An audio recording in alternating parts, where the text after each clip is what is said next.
Okay, we are live. Hell yeah, let's do this. I'm so amped to talk about this movie. It's good to see you on camera, Chris. I know, It's man. been a We've while. missed you. Like the MCU, I decided to take a little hiatus, The fire wasn't there, Yeah. and then Deadpool and Wolverine saved my fire, just like they're saving the MCU. Well, I don't know about Yeah, that, man. but Zuplex, how you doing, bud? I'm doing well, sir. Doing well. Gentlemen, great to see you guys. I've missed our weekly chats on the movies and whatnot. yeah. And been a excited to be back. it's been a minute. For sure. I opted to, this isn't a wrestling show, but I just had to wear my red hat for Deadpool. Just to keep repping the bloodline. It's for Deadpool. I It just put applies. all red on. So Deadpool's a bloody movie too, so it It applies. is. And That's all the same. speaking of which, we're gonna get into Deadpool and Wolverine. Came out Thursday, and warning, this is all spoilers. So if you haven't seen it or you're planning on seeing it, just step away, come back after you see it, because it'll be on YouTube. If you don't care about spoilers or you've seen it, welcome to the party. And I will let's get say, into it. if you are not worried about spoilers, the spoilers for Deadpool and Wolverine just will make you more excited to go see it. They don't This is really true. destroy the movie. Yeah. This Not is at very all. true. The surprises are definitely something to be excited about, just to get you into a movie theater. Hell yeah. It's definitely a movie you shouldn't wait to watch on streaming. Go to the theater and watch it. Absolutely. Our 100%. very own Steve knows all about that because he decided to watch a bootleg and he just got to watch an shout ad for out half the movie. Slots.com. Yeah. Slots.com. But yeah, definitely go see it in the theater. It's well worth it, and you wouldn't be disappointed at all. But all right, Let's get into it, man. we got a lot to talk about. So we're just gonna start from the beginning. Yeah, let's go chronological order. As much as we can in The a best timeline we movie. can remembering this, but this movie starts off with probably my favorite opening sequence to a Marvel movie that's ever been created. And Oh, absolutely. it was just right off the bat. It was bloody. It was entertaining. It was just like an overall fun thing to watch. Like, it was just enjoyable. Hell you know yeah. what I mean? It it gave you the good vibes like immediately. Before this movie, Winter Soldier was one of my favorite openings, with him doing the laps around the Washington Monument, and then the whole scene with him on the boat. Guardians of the Galaxy 2, with Groot doing his little dance while they're all fighting that big like octopus or whatever monster that spits rainbows. And they were my top two. This movie almost immediately just I took over as my favorite.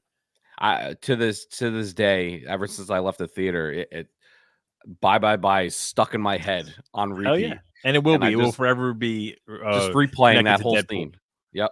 So for those watching or listening in, the whole opening scene, if you've seen it, is basically, so everyone was worried, right, that they were going to shit on Logan, essentially. Wolverine dies at the end of Logan, and everyone was like, how's Wolverine going to come back? At the beginning of this movie, Ryan Reynolds Deadpool flat out says to us, I think you guys are worried I'm going to shit on Logan, but, that's not what we're going to do, and shows us that he actually died. And the answer there is to use his adamantium skeleton as 206 weapons against TVA agents while dancing the choreography to 207 if he's watching Gossip Girl. Excuse me, if you're watching Gossip Girl, 207 if his wife's on screen. Yeah. I mean, who thought that would be a sentence we'd say about a movie in 2024? Deadpool uses the adamantium skeleton of Wolverine to kill 206 TVA agents, or however many he kills, while dancing the actual choreography to Bye. Fantastic. I mean, it's the most Deadpool thing that Deadpool could do. It right? really is. He is straight. Empirically, what Deadpool is and is about is digging up Logan's corpse just to find out that he has decayed, that he actually died, is not resurrecting, right, and then has to use with maximum effort, of course, his corpse to destroy the entire DVA's hit crew coming to get him. Yep, and he says, "I guess we're gonna get this team up anyway." Yeah. I mean, right away with the jokes, like Yeah. kind of promising us like this is not going to be some sort of serious movie, but it's also not going to be some shitty like movie that tramples on anything. And then just the way he kills these agents, stabbing them in the dick with his femur, kill like was on point. I think he used some bones as nunchucks Absolutely. at some point. Like it's just he's throwing That ribs right like they're there ninja stars. Was the nunchucks part was something that I've been waiting to see Deadpool use nunchucks for a very long time because he uses them in the comics quite often, and I was so happy with the way they did it. It looked awesome. Yeah. I was smiling right off the bat. I'm smiling ear to ear, and I was in. I was already all into the movie. Facts. Yo, Butters, welcome. What's up, Butters? So private chat. Let me see his comments. There we go. Thank you, Butters. Thank you, man. So nice to be back.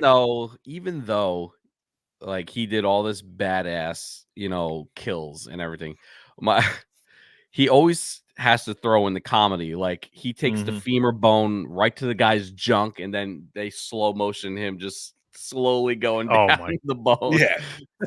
I will say for anyone who was worried about Disney kind of watering down the character, that they didn't water it down. They really throughout the movie there's jokes, there's violence, like they let so much go.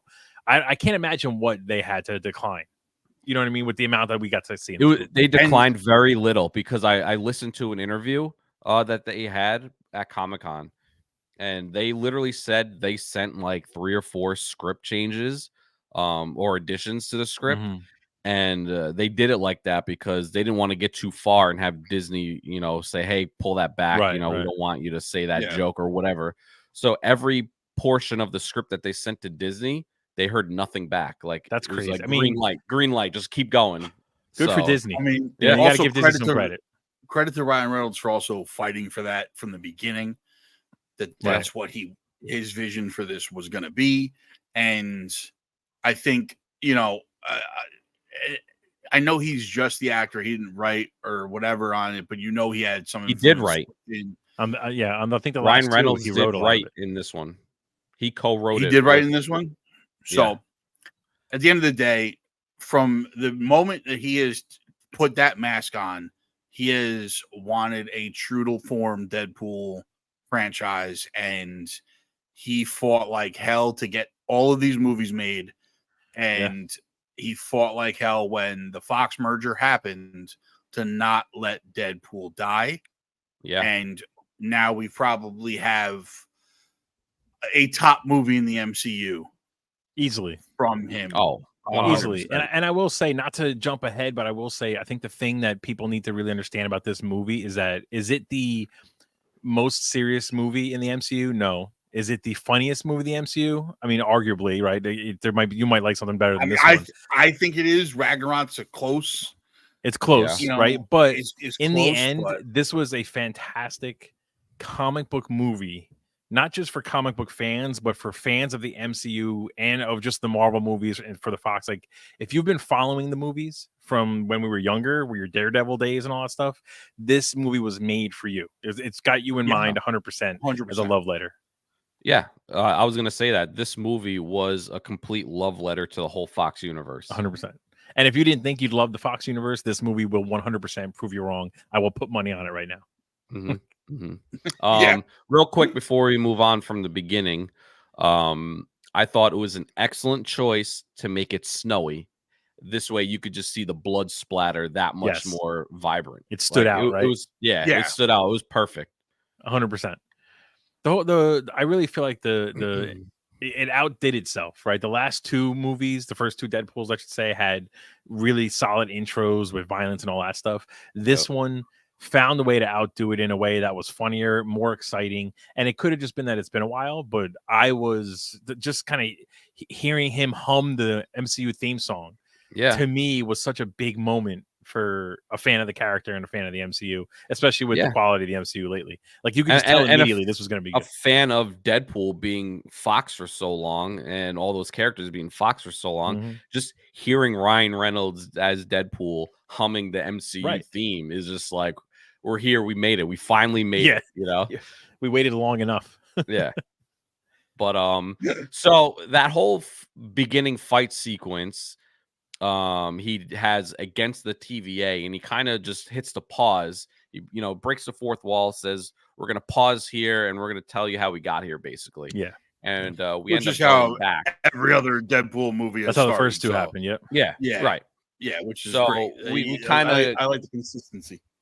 yeah we kind of go on a little journey of him kind of bouncing from different universes. Yep. So I want to get your guys' thoughts on how that was done. Did you like how they showed him kind of moving around between the universes? So are you talking about not when he's looking for Wolverine? You're talking about like just seeing No. where his life is now. Yeah, like his little it was kind of almost like a prequel to the movie of like where Yeah. he's been since the last Deadpool. So I'll let Zuplex go first because I have one thought that sums up my opinion. Yeah, I think it was really smart, just to kind of give us like and a bridge to like, all right, this is where he is now. Like, yeah, he went back, he did all this time traveling, dimension hopping thing with Cable's little device. He tried to join the Avengers because he wanted something bigger. But basically, we find out later on that was basically because he was kind of lost without a purpose, and his relationship was on the line with Vanessa. And that's why he was searching for a bigger purpose.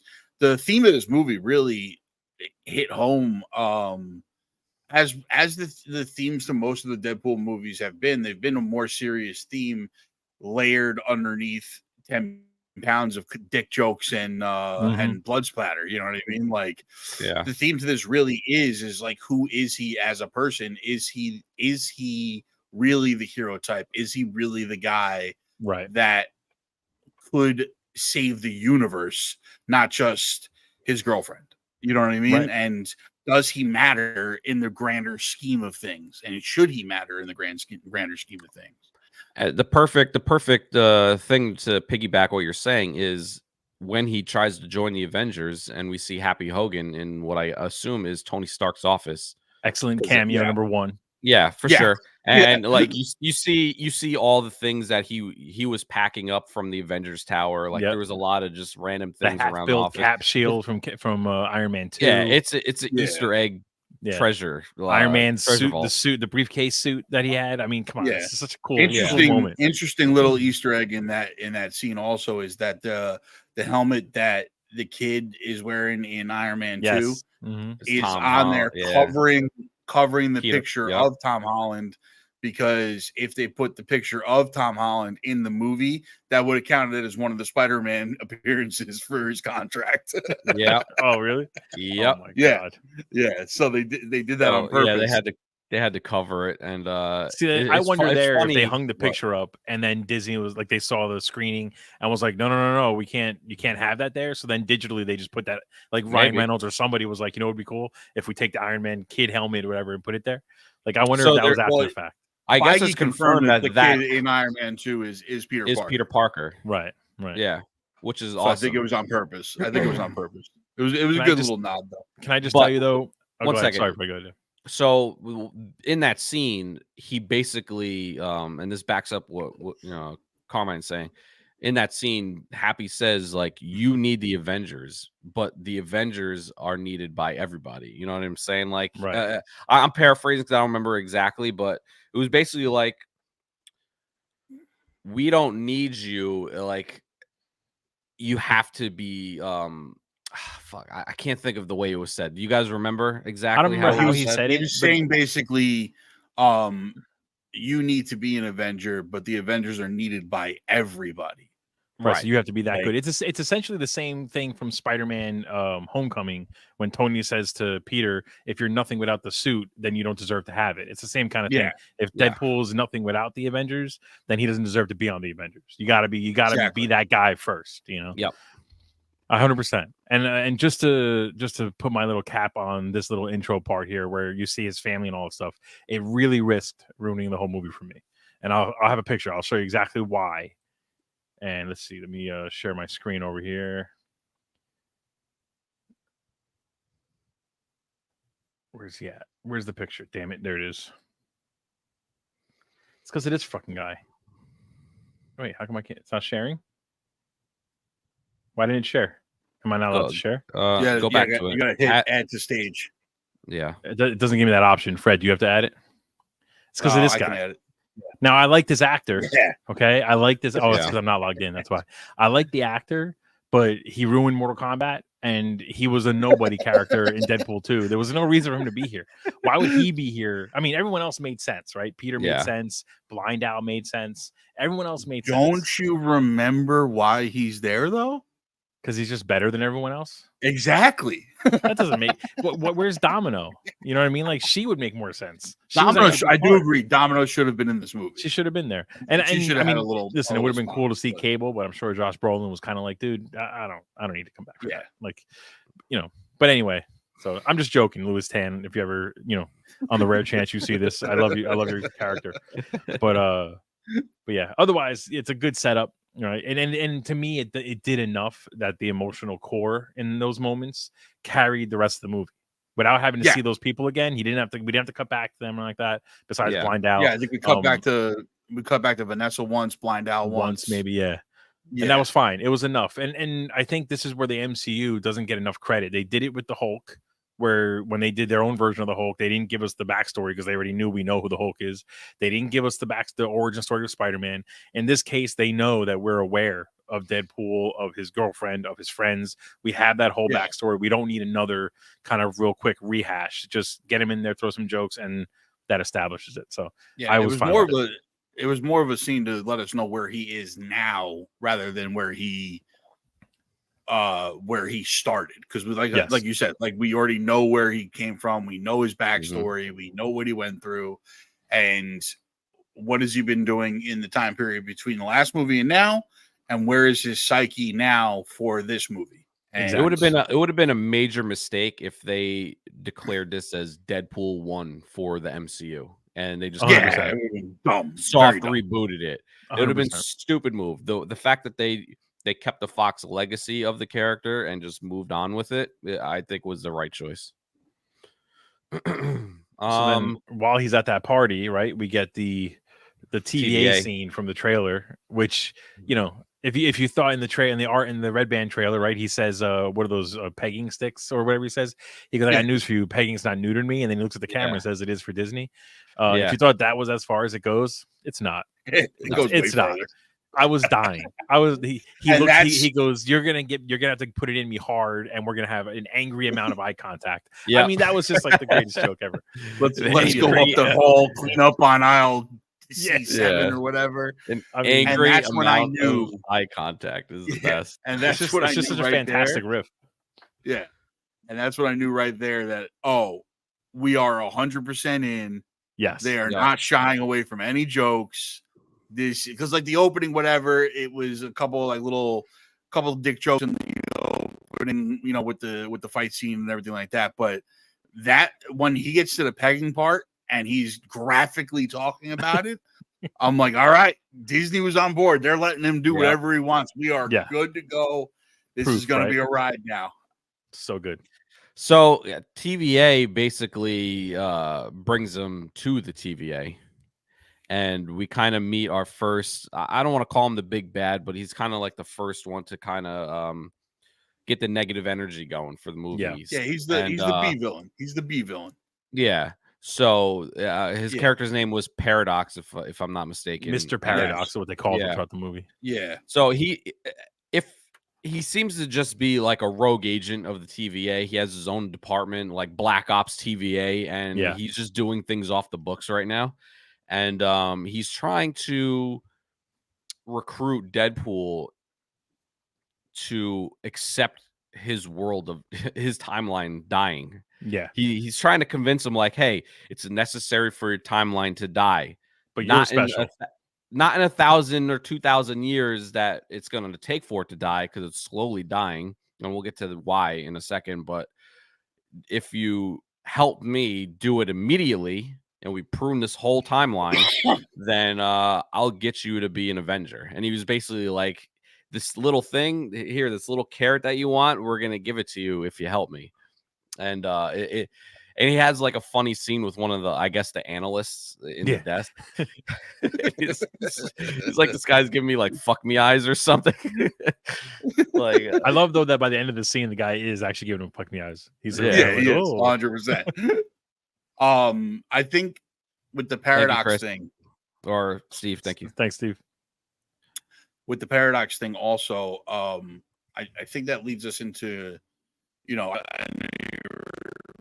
to talk about like the anchor beings and everything like that. How Wolverine's an anchor being in his universe. Yeah. I think there's because I've read a couple things online, and it kind of makes sense to me now that Deadpool is also an anchor being. I read something like that too, and I think that would make more sense. That's why Paradox wanted to get him out of the universe, because he couldn't do it with Deadpool actually being there, and he was lying to him about. He was just using the whole him being an Avenger thing to kind of sweeten the pot and get him out of the universe, because it didn't make sense to me. I don't think he was, though. I think he became an anchor being when he basically merged antimatter, and this is down at the end of the movie. Yeah. So he merged with Logan in that phase, like all that stuff was flowing through the two of them. So maybe their connection, right? Like it made the two of them anchor, like an anchor, correct. A dyad. So my thing is, if that's the case, then he didn't need to bring Deadpool into the TVA at all. He could have just nuked the universe. Yeah, well, it's true. I mean, he does say that his bosses essentially said Deadpool was special. A little nod to Fox or to Disney wanting to which was my thing. Like I wish they did a little bit better job explaining the whole anchor being in the universe thing, and if he is one or isn't or whatever. Because it did seem to me from the beginning, I was like, well, why the fuck do they need to pull? Like they kept saying, well, my bosses think that you're somehow really important to every universe or whatever, and then we never got the payoff for that in this and I think, not to go into plot holes too much, but then by the end of it, we have a Wolverine that's not from this timeline who's now in this timeline. So if he's such a Nexus being, then what's going to happen to his timeline? Now his timeline is going to slowly erode away too. So you kind of just move the problem to another universe. Well, but does that count? With the TVA, if he's still alive and he's in a different timeline, right? He's not in the timeline? We don't know that that's going to destroy the universe. That's that's a good point. We also know that they're not pruning universes like they always have either, because the TVA now is actively protecting universes. Yeah, even Paradox says it, where he's like, it'll take 10,000 years for your universe to decay, but it is dying. Right. So I think, if a universe loses its anchor being and starts decaying and it takes 10,000 years, I think the TVA as a whole are okay with that being a natural decay of like years and years and years, but they're not going to go out and just prune them like they and that's why Mr. Paradox is working against the TVA, because he doesn't want to wait 10,000 years. So his whole thing is, I'm going to end tired of watching it on a screen. He just wants to get rid of it. But I know you had some thoughts on time wise, Carmine. But so if Logan's the anchor being, right, and he dies in I guess the future, like 2029, he dies, and it starts the decay of his timeline. So that would mean that like most timelines are already decaying, because the TVA sees time, they see the future, they see the past. So they already know which ones are decaying, right? Because at some point the anchor being is going to die. So every timeline essentially is decaying, right? Yeah, it would have. I mean, technically, like right? Because what's your name was in it, or the fact that in Doctor Strange in the What If cartoon, in the What If show, they point out that Doctor Strange's love interest, her dying, is a Nexus event. If that doesn't happen, then the place dies. So I guess in that case, she could die and it still stays. See, like her dying is the anchor. And I said to you guys years ago when we started this whole multiverse thing, Disney needs to define the rules of what we're dealing with and go with that, because this is why they tried with Loki, but they know it's a lot to keep up. It's been a clusterfuck ever since. Yeah, we have Nexus events, we have anchor beings, we have Nexus beings, we have this starts to decay, but this doesn't start to decay. And if you replace this guy with this guy, then there's no decay over here, but there's decay over there. And what the fuck? Right. So this is there's oh, there's a lot of rumors. There's a lot of rumors that Iron Man was the anchor being for the MCU. And that's why it started to decay. We're watching it decline, basically. That's we're watching it decay right now. But here's a thought. Here's a thought. He says, Paradox says his bosses think he's somewhat special, right? Yes. That would have to be Loki. That would be Loki seeing what's going to happen. Right, he's seeing the future. He's controlling the story. Loki, so essentially, Loki telling Mobius and B13 or whatever her name is. Yeah, that we need Deadpool alive. We need Deadpool. We need Deadpool because we're in a crash course, and he sees this happening. You know what I mean? Yeah. So, I mean, that's definitely possible. Just to kind of throw a little wrench in your rant there, Carmine. I think that. Overall, as fans, as fanboys, and all that stuff, we're just overthinking it. The timeline crap is literally going to end in 2026, and it's like probably. they barely don't even have to explain it, right? Just get to the Avengers, the Avengers 4 basically or 5, and then we don't have to worry about it. Secret Wars. It's going to end. But so in other words, if we get to Doomsday, right, that'll begin the prep. I guess that's like Secret Wars Part 1, essentially. So that'll like begin the prep for Secret Wars, and then Secret Wars we're over. I really believe that by the end of Secret Wars, we're back to just one timeline, no more of this timeline hopping nonsense. Yeah. So like I feel like Feige at some point, I guarantee Feige's backroom meetings, and he's just going like, stop thinking about it. We have 2 more years. We just got to get through 2 more years. And this whole year is done now, right? Deadpool and Wolverine is the last movie to come out for the MCU. So it's really next year in 2026. Well, Secret Wars comes out in 27. Right? May 27. I'm sorry. So we have till that movie. You know, so I just feel like I get want what to you're saying. Answer those questions. I agree with what you're saying, but like I also feel like it's too far past it. Even if they said tomorrow we're gonna have, if they said this holiday we're gonna have a holiday special and it's gonna be called MCU Timelines, and we're literally just gonna explain everything about the multiverse, I would be like, who gives a shit? I don't waste my time. Let's just move on to the next movie, please, or next show. Yeah, I hear you. I like I said, I knew it was gonna be a problem. It wound up being a problem. It's just like, when you do time travel, when you do multiversal shit, you have to, if you're going to do a string of movies like this, like they do in the comics too. The comics, like a lot of times when you're heading into, like when you head into Secret Wars in the comics, when you head into Crisis on Infinite Earth in DC's case, right? They have to do like 4 or 5 books where it's just explaining what the fuck is happening. Yeah. You know, before you get into anything that actually happens. And all these movies is supposed to be our books to explain it, and they're doing a terrible job at it. Yeah. Terrible. like that's really what's happened. The shows are, I mean, Loki, I guess, was supposed to help too, but that's not helping either. I don't know what they're doing. Yeah. Well, the whole thing, I think the whole Kang thing just throws a wrench in everything. Because I think they're going to have a big payoff with Kang and it kind of explain everything that happened, and now they're just completely scrapping it, which I'm okay with. But we still need that Kang payoff somewhere. I still think Loki, between Ant-Man, Quantumania, and Loki, we basically had the end of Kang. Like I don't really feel like we need to even revisit that well. And I also feel like not only between the Jonathan Majors stuff on the outside of what's happening, right? I think also the audience wasn't buying the whole Kang thing as the big bad. Like, I don't think that's 100% Marvel's fault.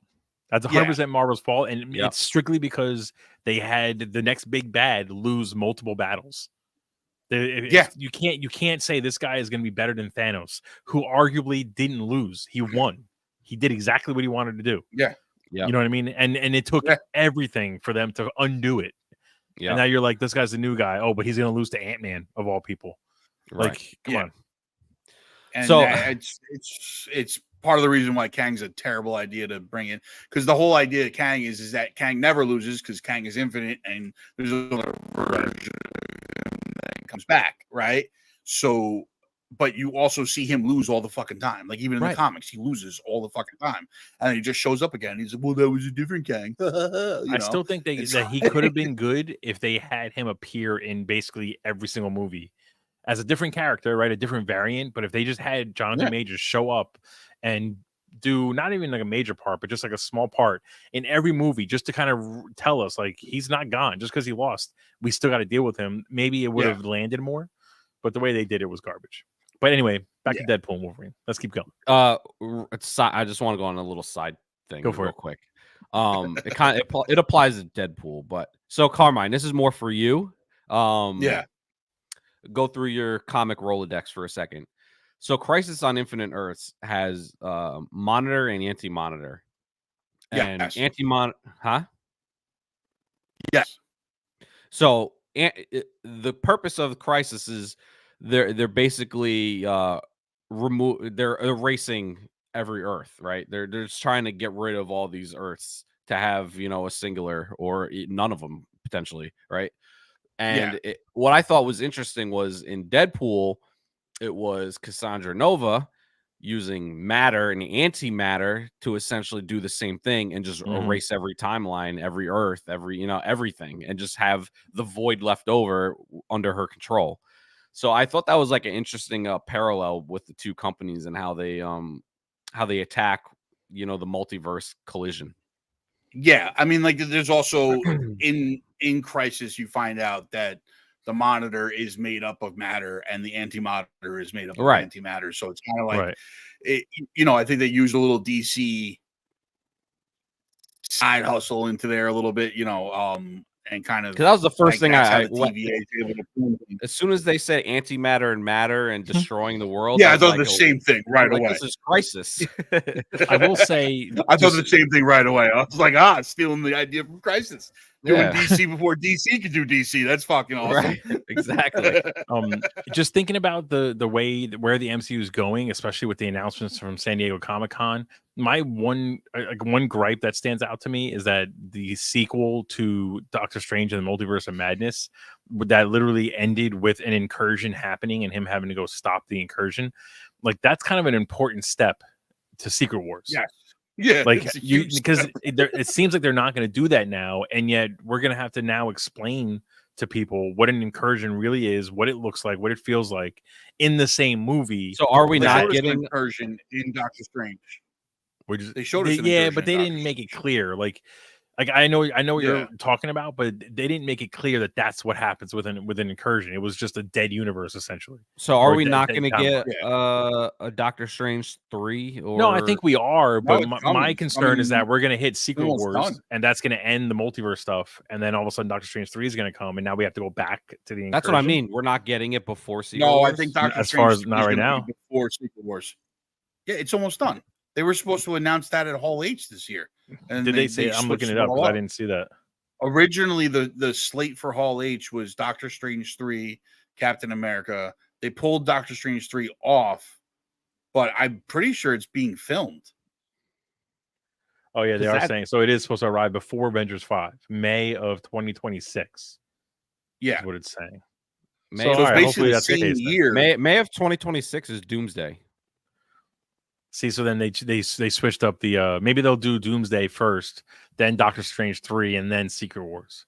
Maybe they're supposed to do, I think it's 3 MCU movies, right? A year. That's what they committed to at the most. So I guess they can do Doctor Strange 3 in 2027 before Secret Wars comes out. They just need to explain it because I mean, people like us, we're gonna get it, but the people who don't like the MCU right now, who really, really don't like it, are definitely not gonna like it if we're going into Secret Wars and they have no idea why. There's just Battle World. That just makes no sense. Yeah. Well, I don't think they're going to be doing Battle World though. Well, whatever they do, but you get my point. Though. Yeah, no. But when we say Secret Wars, I mean, Battle World is basically the void. They could do it there. Honestly, I think that's what they're going to do. I don't think they're going to do a Battle World. Everything's just going to fall into the void, and then people are going to have to battle it out. So the Secret Wars you guys are thinking of is the one from the 90s, right? Right. Yeah. I don't think is the Secret Wars that they're doing, especially because of the announcement of RDJ coming back as Doom. I think they're doing the 2018 Secret Wars. You know what? That's a good point. And I literally just downloaded all the Secret Wars comics for that, so I can read them. Yeah, so I can familiarize myself with those. So in that storyline, basically all these universes collide, and it creates a basically dystopian universe where now there's different sections of the like there's a zombie section, there's a section that's just all villains. But that's the Void. Because we are seeing that now, right? Because you see that there's the Deadpool section, right. the what's her name? Yes, Cassandra Nova. Like you had the Loki I think section. You guys are right. That's going to wind up being the Void. Is that whole area? But I don't think they're going to do the whole like Beyonder and the Watcher and the Grandmaster pit people against each other to fight like that. Yeah, I don't know if they're going to do that. Yeah, you're right. Speaking of the Void, though, let's get back on track here with Logan, right? Because after he realizes that TVA wants to keep him and only him, he decides, well, what if I just go get another Wolverine from a different multiverse, a different universe, and bring him to our universe, which starts really some of the best cameos of all time. Like, of 100%. All time. If these were the only cameos in the movie, it would still be one of the best cameo setups in a movie, you know? But, like, for me, my favorite, I mean, I really think my favorite is comic accurate Wolverine. Yeah, the short Wolverine. I tried to get a picture of it and I couldn't find it. You can't get it. Like, literally, folks, it's Hugh Jackman, but instead of 6'4" Hugh Jackman or whatever height he is, it's 5'3", stocky and like it jacked. Looks ridiculous. I wish they made him a little bit more like jacked. A baby. I wish they made him a little bit more jacked for it, but yeah. It would have been cool though to see him in that size in the outfit, just to really go comic book accurate, you know. Yeah, but it was. It shows you that they don't need to always be comic book accurate, because it would look horrible. I was dying just seeing that. Was funny. I got really amped up. My second favorite cameo of the whole thing was brown and yellow suit Wolverine. Getting ready to fight the Hulk. Yeah, so they recreated the comic. They gave us the comic where you just see the Hulk in the blades. Can we get a picture of the comic? Hold on. It's Todd McFarlane. It's a Todd McFarlane Wolverine cover. So the hunt to find the Wolverine is probably the most fan service that the MCU has ever given to actual comic book fans, right? Because first you get comic accurate 5'3" puny Wolverine. Then you get Days of Future Past Wolverine with the one hand and the mullet and the chops, which is probably like the in live action. I was like, this is the dumbest looking Wolverine of all time. And you get so good. The crucified Wolverine, where Jubilee first meets him, and he's crucified amongst the skulls, right? And you get the John Byrne, John Byrne costume, Todd McFarlane cover, where you see it's one of the biggest homage covers ever. So good. Like it's been done 1,000 times through every comic series has a Todd McFarlane homage cover to it. And it's amazing. I do wish we got to see like one little. They gave us another Hulk throwing Wolverine or something, you know. But he threw Deadpool instead. Yeah, which was great. But you know. But I think they're gonna legit save that for potentially Secret Wars or some, you know, they have to future movie. We're gonna get a Wolverine fight. Hugh Jackman, I forget when it was, but years ago, asked about coming to the MCU. He said that he would be very interested as long as Wolverine gets to fight the Hulk. And here we are. He also said he wanted Spider-Man. Yes. So like, here we are now. Hugh Jackman as Wolverine is in the MCU. Like it's got to happen. Yep. We also get a comic book accurate cover of Wolverine on the X being crucified with all that was sick. That's what you were just talking about. Yeah. I was looking for a picture. The crucified Wolverine. Yeah, that he was. That is the issue where he actually meets Jubilee. And just firing through those cameos was fantastic. It was such a good, again, and the Days of Future Past, like I said before too, the one with the mullet and the chops and the one hand, and then looks so dumb. We had Patch Logan. Yeah. James patch, Bond look. The only thing about the patch, and I know like we got the Hulk in the McFarlane cover, but I would have loved to see Joe fix it. Like him walk past a gray Hulk in the suit and the fedora. Dude, how sick would that have been? Oh my god. I think I wouldn't have had to leave the theater because at that point I would have been too worried that they ruined the movie. But they also give us, and he's still in my heart of hearts, he's still the guy who should take over as Wolverine. Fucking the Cavalry. Henry Cavill as Wolverine. And he looked every part of Wolverine, dude. Cavalry was fantastic looking. He looked mean. He had the mutton chops, jacked as all hell, 100%. Cigar. I mean, if anyone looks more like Wolverine than Hugh Jackman, it's fucking Henry Cavill. Like, look at this. Like, look at him, bro. He was. Just... I knew as soon as I saw his back too. I was like, that is Cavill. That is the Superman back right there, bro. I love the fact that Deadpool goes, "We'll treat you better than those pieces of shit down the street." Yeah. I was like, that's fucking amazing. I mean, we get that. We get Cavalry does the fist recharge that he does in Mission Impossible as he's walking. Yeah. Like, it just everything about this moment was fantastic. Just bang, just hits him. It was amazing. Dude, I was so ecstatic about Cavill. I was like, please, once Secret Wars happens, just let this be the guy. He's another guy that's over 6 feet, right? Yeah, but he's a lot wider. So I mean, I feel like he looks more the part because Hugh Jackman is fucking phenomenally in shape, but Henry Cavill I feel like looks more like Wolverine. Yeah, like he looks stockier. Person. Yeah, he looks stockier. Like I always picture, like I've always said, it's not the height that my problem with Hugh Jackman was. It was that like he was built like a dancer. Like he was lean. Yeah. He was very cut up. He was very like, if you look at like Tom Hardy in Warrior, like that's the body type I'm talking about when I want to see Wolverine in, like that stocky, like wide, kind of like built up style. And Cavill's got that perfect 100%.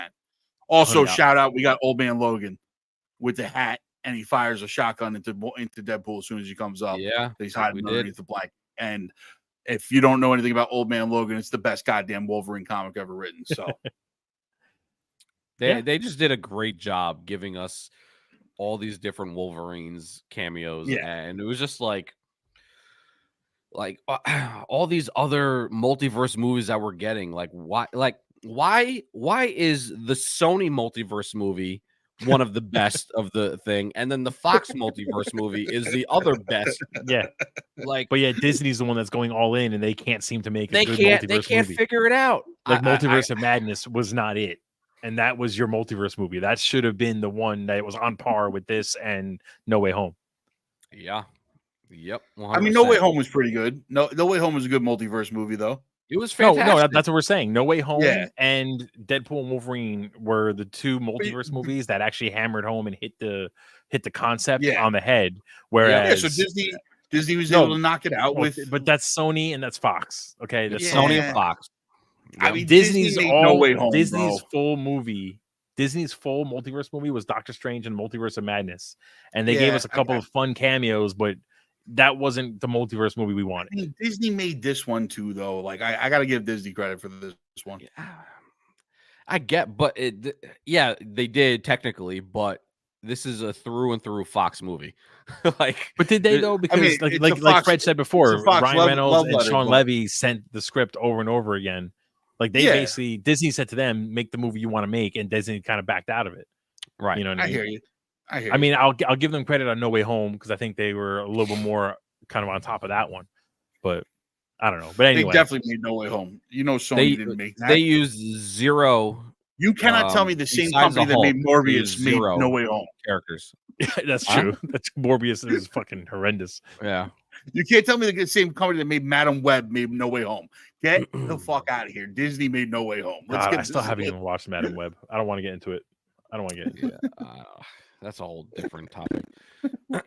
Okay. Anyway, so after we get the Wolverines, he lands well, first he lands on what they call the worst Wolverine. The worst Wolverine. He finds him drunk in a bar, which is I just threw a picture there if you want to pull that up. Sure. confirmed to be the same bar from the Insomniac video game, which is sick. That's absolutely sick. Because that game now is going to be canon, and then maybe it'll tell us what happens to that universe with their Wolverine not in it. Yeah. So that's exciting. But that was a nice little Easter egg for video game nerds. But this suit is so much better than the stuff that we were getting with the Fox movies. It really is. I heard Hugh Jackman did an interview, and he said that when he called Ryan Reynolds and said, "I want to come back as Wolverine," they gave him the green light. And he said that Ryan Reynolds basically said, "We're going to do it, but you're wearing the yellow and blue." And Hugh Jackman said, I forget what interview he was doing, but he said that he was kind of like, really? Like, I understand the fans say they want it, but like, that's not going to work. Like the black leather, there was a reason for it. And then he went in, they did the costume fitting, and he said he walked out of like the room or whatever, and there's Ryan Reynolds in Deadpool garb, and there's him in the yellow and blue. And before he even looked around, he was kind of like, oh, like this does work. And not only does it work, it looks so much better than anything I've worn before as Wolverine. And it's so true. Yeah. Well, it's fantastic. If you ever heard like when they were making the first X-Men, Bryan Singer made those first two. I think maybe the third one also. No, he made Days of Future Past. He made the first two in Days of Future Past. No, he didn't do Days of Future Past. Brett Ratner did the third one. Yeah, so Bryan Singer did X and X2. Yeah, and Days of Future Past. They brought him back to do Days of Future Past. Oh, they did? Yeah. Dude, I don't know. I lost track of all the fucking X-Men. Yeah, they were all over the place. Anyway, he famously said he banned comic books from being allowed on set, that he didn't want to make any comic references, that he didn't want to put them in the costumes, that he wanted to basically make the most uncomic book movie ever made. So what I heard, most popular comic book franchises of all time. So what I heard was when those movies were coming out, The Matrix was a major hit. Yes. And it was all about black leather action sequences. And that's what Bryan Singer wanted to do. That's the direction he Yes. That's what's funny though is that was in their costumes. We're going to make it like The Matrix and put them in black leather. He was our comic book guru at that time because there was no one else who really did comic book movies as well as he did. But yet he didn't want anything to do with the comic books. Yeah. No. Like famously, like if you ever watch those movies, Wolverine only says "bub" one time. Yeah. And that's fighting Sabretooth. Snuck it in there because it wasn't even allowed to be said. Like that's the crazy part. Yeah. It goes to show you though, like how little he actually knew, because he made Rogue one of the most powerful mutants that we could have into a teenage girl who was just upset and wanted to have a boyfriend. Yeah, exactly. I mean, and to also be fair, like we thought those movies were great because we had a lack of decent comic book movies at the time. 100%. Looking back to them, I've rewatched them. They're terrible. They're not fucking great. Awful. They have moments, but they are not great. They have some moments, but they are not great at all. Days of Future Past definitely steps up. The Wolverine definitely steps up. First Class is, leaps and bounds better. First Class is different, but I'm talking about the first three. I'm talking about they're not good. X2. Even when Wolverine went berserk in X2, right? In the mansion. I remember being in the theater and being like, he finally is going berserk. You watch it now and you're like, it looks like he doesn't even touch anybody. There's one guy where he stabs. Everyone else, he gets the guy in the foot. He kind of like throws two people somehow by holding their ankles, I guess. Like it's this movie, we got to see Wolverine go berserk because when these two knuckleheads get to the void together, that they have their first fight. Oh, it's so good. And the build up is good. The Easter eggs in the background is fantastic. Yep. I like how the Fox logo is just tilted enough just so the X can kind of stick out. Like it was so good. It was awesome. And Wolverine starts the fight off by popping the claws, getting into the Wolverine stance, and then running it Deadpool on all fours. On all fours. I thought that was genius. Yep. Absolutely genius. And this is the best fighting we've ever seen from Wolverine. It's the most comic accurate fighting that we've seen from Wolverine. It's the best he's looked in all of his fight scenes. When him and Deadpool have two insane fight scenes in this movie. Yeah, and they're two of the best fight scenes that there are. And one thing I love about this movie that they only started leaning into in later Wolverine roles was the amount of damage he just takes because he knows he's going to be fine. There's no, in the first few movies, he's dodging, he's trying to kind of like avoid getting hurt. But in this, in Days of Future Past, maybe it's a little bit more. But after that, in the Wolverine and on, you see him just taking shots because he knows he'll be okay. And in this one, he's not dodging. He's letting him stab him. He's just trying to get close so he can, knife the fuck out of him. Yeah. Which was so phenomenal. Much more feral, right? Which is what we want from Wolverine. Yep. Yeah, exactly. It was the feral Wolverine that we've never really gotten in any of the movies. And we finally got it in this one. It was a fantastic fight. I can't say enough like how insane that fight was. But while they're fighting, all of a sudden we get like a Mad Max moment. And Ryan Reynolds even calls a Furiosa or whatever, right? So this was the first time we're coming up to the first time that I and as long as I can remember, audibly yelled in a movie theater. I don't do that. I sit quietly and watch. I literally was like, "Oh shit!" Like that's exactly what I did. I legitimately yelled, "Oh shit!" I did it twice. In the theater. Yeah. I did it twice. But so we get a hooded figure, and as soon as I heard the voice, I'm like, oh my god, it's Captain America. And now, well, they had the Captain America music playing too. Right. And the they gave him the blue robe. He had the the red and white on his sleeves or whatever. I'm like, oh my god. And for that split second, I completely erased Johnny Storm from my mind. Me too. Completely 100%. erased it. Yeah. I did not even think of him, right? And we didn't mention the Thor scene. We didn't. But all of a sudden, he flips the robe down. We're like, oh, it's Chris Evans. And he's like, get close. And all of a sudden, Deadpool's like, no worries. And he starts hugging him from the back. It's so good. Which I thought was amazing.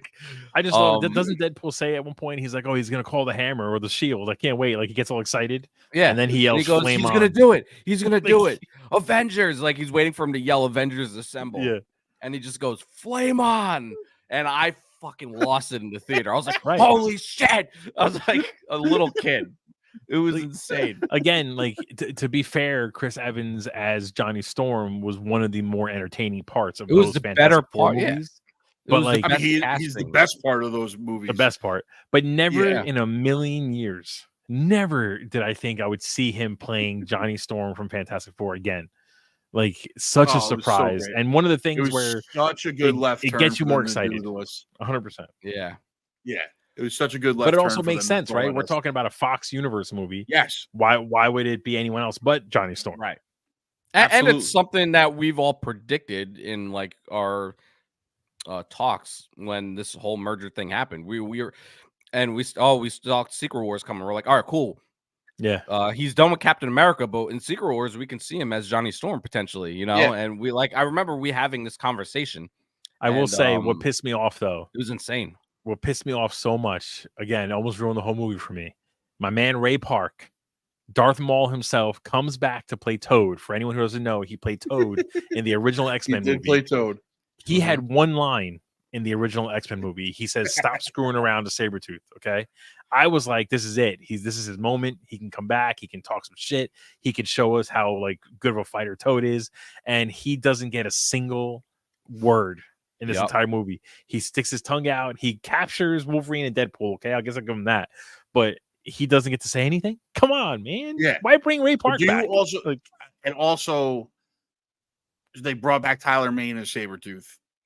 Right, which was a big build-up, right? And that's a funny payoff. Big build-up. And then immediately Wolverine cuts his head off in the fight. Yeah, quick death. Which to me, I took that as an Easter egg for Wolverine, X-Men Origins Wolverine, when he says, "I'm going to cut your fucking head off, and well see if that kills you."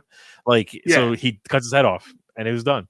That was cool. I know it's I understand why they did it. I get why it happened. Deadpool also gives us the buildup of this is the fight everybody's ever been waiting for. Yeah, everyone's waited decades for this. Yeah, everybody's waiting. It was over in a second. And it was over in a second, and I was like, fuck, I still want to see Wolverine fight Sabretooth. One of my other favorite jokes, though, was when Deadpool's giving him the pep talk. He's like, take the legs, ground and pound until he's whatever he says. And then Wolverine goes, shut the fuck up. And he goes, oh, when he gets turned on for a second, he's like, yeah, when he just backs up. Such a great joke. That's the thing is, I still do, because we've never gotten a true, the Liv Schreiber Wolverine one. That fight was okay, it was decent. Yeah. But Liv Schreiber looked nothing like Sabretooth. It didn't really feel like a Sabretooth Wolverine fight. I still want to see a true Wolverine Sabretooth. Like literally feral Wolverine versus feral Sabretooth. Yeah, where Sabretooth is a foot taller than him, and he's calling him Runt, and he's going Johnny Storm. going all in on it. We also get Pyro. Right, we get the original Pyro actor from X1 and original X2 Pyro and 3. Back. He comes Lady back, Death and Strike. honestly, I love that. Because he controls fire. When Johnny Storm tries to go at him, he just basically sucks all the fire in. It's just kind of you're nothing to me. Phenomenal. I will say though, Johnny Storm, as far as I know, doesn't have some sort of super strength. So the fall he takes after all the fire gets sucked out of him, and he smashes his back against when that he gets platform. his neck broken. Yeah, and then he's alive. I was like, what? Yeah, I was a little bit okay, this is what we're doing. Okay, yeah, but the payoff to that is worth it. So yeah, the payoff to that is definitely worth it. Them traveling to Cassandra Nova's Ant-Man giant body, Ant-Man compound, Fury Road style. I really love though that the gates to the compound are just his hands, and they just open up to let you in. It's hard to see. Deadpool variant. Yeah, that's the comic accurate Wolverine. Little Wolverine. So ridiculous. That's so ridiculous. It's so ridiculous. But so they're traveling Fury Road style to the compound. The Fantastic Car's there. The Red Skull's car from the first Captain America is there. But it had Iron Man's emblem. Yeah, not Iron not Hydra on it.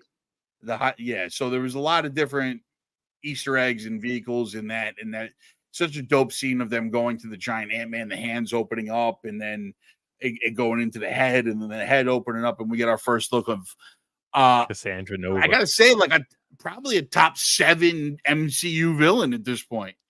Really, and also she looked like probably one of the more comic book accurate villains. Like she looked exactly like her. I don't know how much CG was there, but she looked. I don't know if she was doing an interview at Comic-Con, and she was legitimately that skinny and shrivel. They found a good actress, man. But I don't know if she did that for the role, if she's always like that, but it was very comic accurate. Her henchman, we got Azazel from First Class, not the same actor, but the same character. Yep. We got the Russian from the Thomas Jane Punisher movie was there. Again, not Kevin Nash. Not Kevin Nash. I would have loved if they got Kevin Nash to do that. Can you imagine? That's a huge D cup. And then we get the Juggernaut, not Vinnie Jones, but Vinnie that Jones. version of the Juggernaut. Yeah. So Lady Death again, Strike. just Lady Death Strike, and it was Kelly Hu again. Though they brought Kelly Hu back, why pay for her to come back? That wasn't Kelly Hu. If you look on IMDb, it's her. Oh, really? It didn't look like her. I didn't think so either. And then Steve was like, "No, I'm pretty sure it was her." And then I Googled it, and on IMDb, it gives her the credit. I mean, I don't know if maybe they'll change it at some point, but it didn't look like her at all. I didn't think so either. And then also the chick Psylocke from, was there. Yeah, Psylocke recast also. Yeah, recast. Was also. that Psylocke? Well, you only see her at the very end. She does the one move, but it looked like her power. So I'm assuming it was. Yeah, I thought that was the leader of the team from Last Stand. Well, she was there too. No, you're talking about the one that had the chin piercing or whatever that Storm electrifies. Yeah. She was there also. But then later in the movie, you see someone else throw out an energy whip that looks exactly like the Psylocke. Yeah, during the big fight scene that we'll talk about later. Yeah. Psylocke was there. So you got a lot of deep cuts as far as the henchmen for Cassandra Nova. They're all variants of different characters throughout the Fox world. Yeah, and then again, I mean, one of the best moments, not because I don't like Chris Evans, but Ryan Reynolds as Deadpool talking Cassandra Nova into killing Johnny Storm. was such a funny moment. I love Wolverine being like, "Shut the fuck up! Like you're gonna get him killed," and him going, "I never said that. What are you talking about? I don't say those things." And Deadpool's just yap, like, and then he just refuses to take credit for getting him killed. Like it's just fantastic. It was great, and the way she does it just strips everything off his fucking bones. It was insane. Yeah, I mean, and again, a nice little quick move. He's dead real quick. Just as a side note, Steve One Shot says the comic book guy is bombing right now, and I don't know how to feel about that. I think he's talking about you, Zuplex. Yeah, he can talk all he wants until he actually gets on video and talks with us. His opinion means absolutely nothing. So he's not here. He's not here again because he wasn't going to be around, yet he's around to talk shit into a fucking comment section. You know, tell me how bad my camera looks again, Steve. Guy who only has internet at his house 4 months out of the year. Shut the fuck up.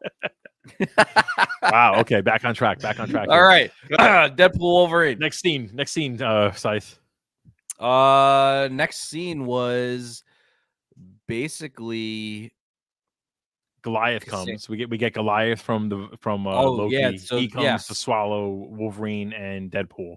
They were going to be the sacrifices, and they escape. Yeah. So we find out that Cassandra Nova basically is feeding people to Goliath so that he leaves her alone, and she can just basically be evil with all her henchmen in the void. That's her role as far as we know at this moment. Yeah, that's her and role. Johnny Storm, before he dies, tells Wolverine and Deadpool that there's others in like him in his group. Basically. There's others in his group, and then does he say that there's a group of Deadpools in the void, or is that one of the Cassandra Nova people that says? He does. Just drops the hint that there's actually a group of Deadpool. It's Pretty Pool. It's Nice Guy Pool. Nice Pool. Right. So after escaping Goliath, they run into Nice Guy Pool or Van Milder as one of the best jokes in the whole movie. Which is Ryan Reynolds with long hair and little dog pool with him, and it's just an adorable character. Very Canadian. Very Canadian. Yeah, sorry. Very Canadian. Yeah. Sorry. It was great. And he's got Dogpool with him. Who was the star of the movie? Star of the movie. Love Dogpool. Oh, so I'm seeing in the comments that the girl who plays Cassandra Nova also played Princess Diana in The Crown, which I wasn't aware of. So I wasn't aware of that. Good call out there. Yeah. Is that Elena DeRose? Is that what I'm seeing? Yeah. Oh, yeah. I didn't even see her. What up, Elena? Yeah. We got sis in the house. So we get Nice Pool, Van Milder, Dogpool, Van Milder, and then Fabio looking Deadpool. This brings us into the next big fight of the movie, which again is Wolverine versus Deadpool in the Prius. No, driving. It was the Honda Odyssey. Sorry, Honda Odyssey. That's right. It was the Honda Odyssey that he shit talked in the beginning of the movie when he was a car salesman, which we forgot to mention. I forgot to mention. He was selling Kias. He was selling Kias, and he was bad mouthing Honda Odyssey the whole time, and now he's taking this car. Really quickly, we basically get the main Deadpool wants to take Dogpool. He doesn't want to give him back to Nice Pool. He hates Honda Odysseys, and now he's got to drive in one. And Wolverine puts together that the whole promise that Deadpool made was that if Wolverine helps him save his universe, then the TVA will undo the mistakes that this Wolverine made in his world. And in this car ride, Deadpool lets it slip that that's not necessarily true. He doesn't know what the TVA can do, which leads to another fantastic fight. A brutal, fantastic fight in the confines. In the confines of a Honda Educated Wish. Educated Wish, that's right. Educated Wish.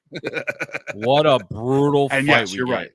I mean, stabbing after stabbing, like, and all done in the car somehow, which is, just really good camera work and cinematography. Like, it's just such a brutal fight. All we get is nothing but the two of them getting worse and bloodier and bloodier and bloodier until they both pass out, basically. You see Deadpool wrapped up in all the seatbelts, which is fantastic. 7 seatbelts wrapped up, and Logan's passed out, exhausted or whatever. It's nice too, right? In the first fight, arguably, you could say Deadpool maybe won because he got both swords and a knife into Wolverine. In the second fight, Wolverine clearly won. By the way, after that first fight and they meet up with Johnny Storm,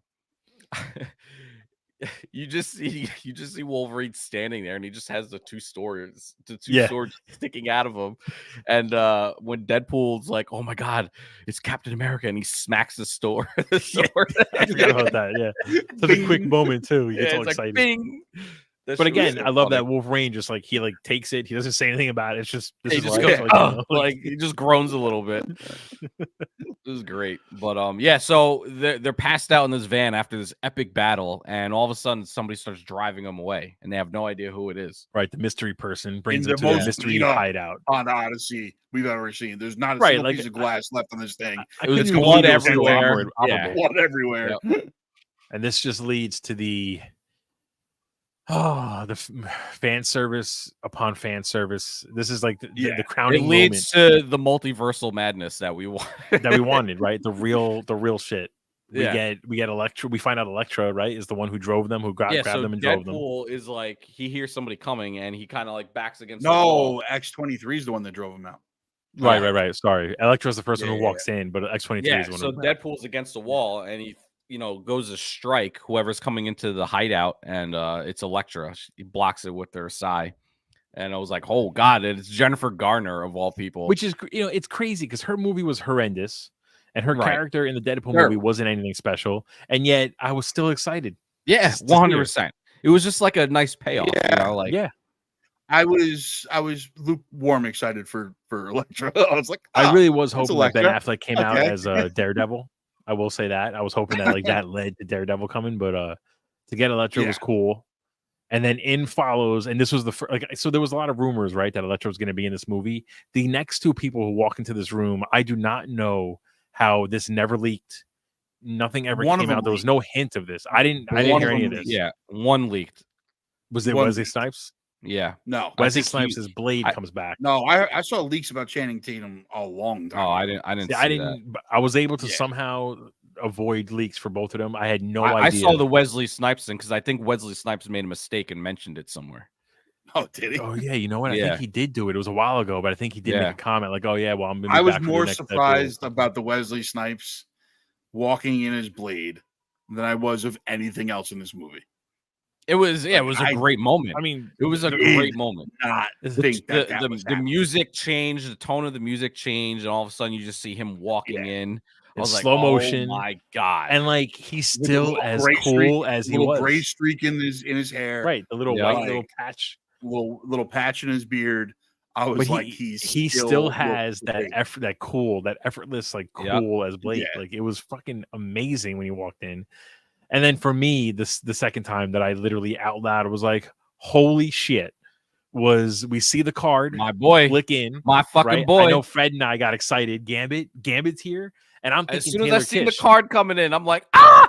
but I'm thinking it's the Gambit from X-Men Origins Wolverine. Yeah.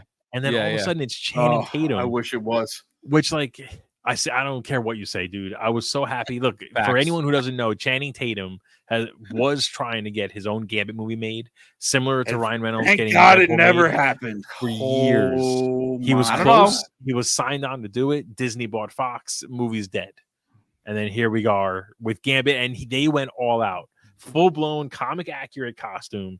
He's got the thick-ass Cajun accent, which I love that they joked around that you couldn't understand the thing he was saying anyway. It was a little much, but it was funny. I don't think they were joking. 100% they were joking. I think that's the accent he was going to go with for his fucking movie, and I'm very happy they never made that goddamn movie. All right? Because that outfit looked goofy as fuck. Well, the outfit, it did look goofy, but that was the point, though. Yeah. I think that was the point. Goofy as fuck. But that was the point.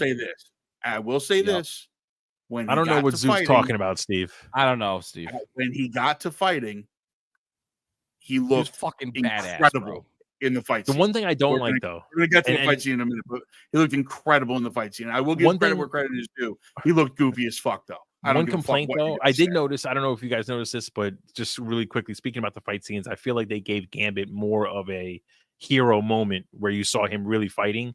Like everyone else had little tiny spots, but he had like the most like standout spot. I felt like. I think it's because he was the only one young enough and in shape enough to actually probably. But I will say one complaint I have about Gambit, and this goes back to speed where I am. This goes back to X-Men Origins Wolverine and now Deadpool and Wolverine. Okay, Gambit is not some like magician who can make cards float in the air. The next time somebody puts Gambit on screen, he doesn't make a card float like slowly in the air and then pushes it with the force. He throws the cards. Yeah, I hate in the last one. There's a scene where in X-Men Origins of Wolverine where Gambit lifts all these cards up and they're floating in slow motion. No, that's not what he does. This picture you have here, he doesn't do that. He does that. But he does. No, but it's slow. Do that. If he does the trick fast, it was too slow. It was too slow. It's too slow. He does card tricks. He does card tricks. He does basic card tricks. So if he just did it real fast, what's your superpower? Close up magic. And no, that's Jimmy Woo's superpower. Let's get that right. Yeah, let's be honest here. No, but that's what I'm saying though. Like I'm okay with him doing the card tricks, being an expert, shuffling, flicking cards, whatever. But doing this like slow motion where he holds them out and they're all just floating in the air like that, that's not his power. That's not what he does.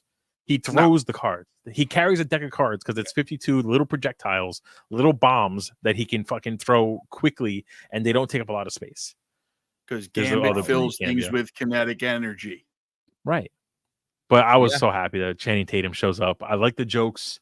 I love Deadpool literally being like, who was your dialect coach? The Minions? Because there's so much exposition and we're missing all of it.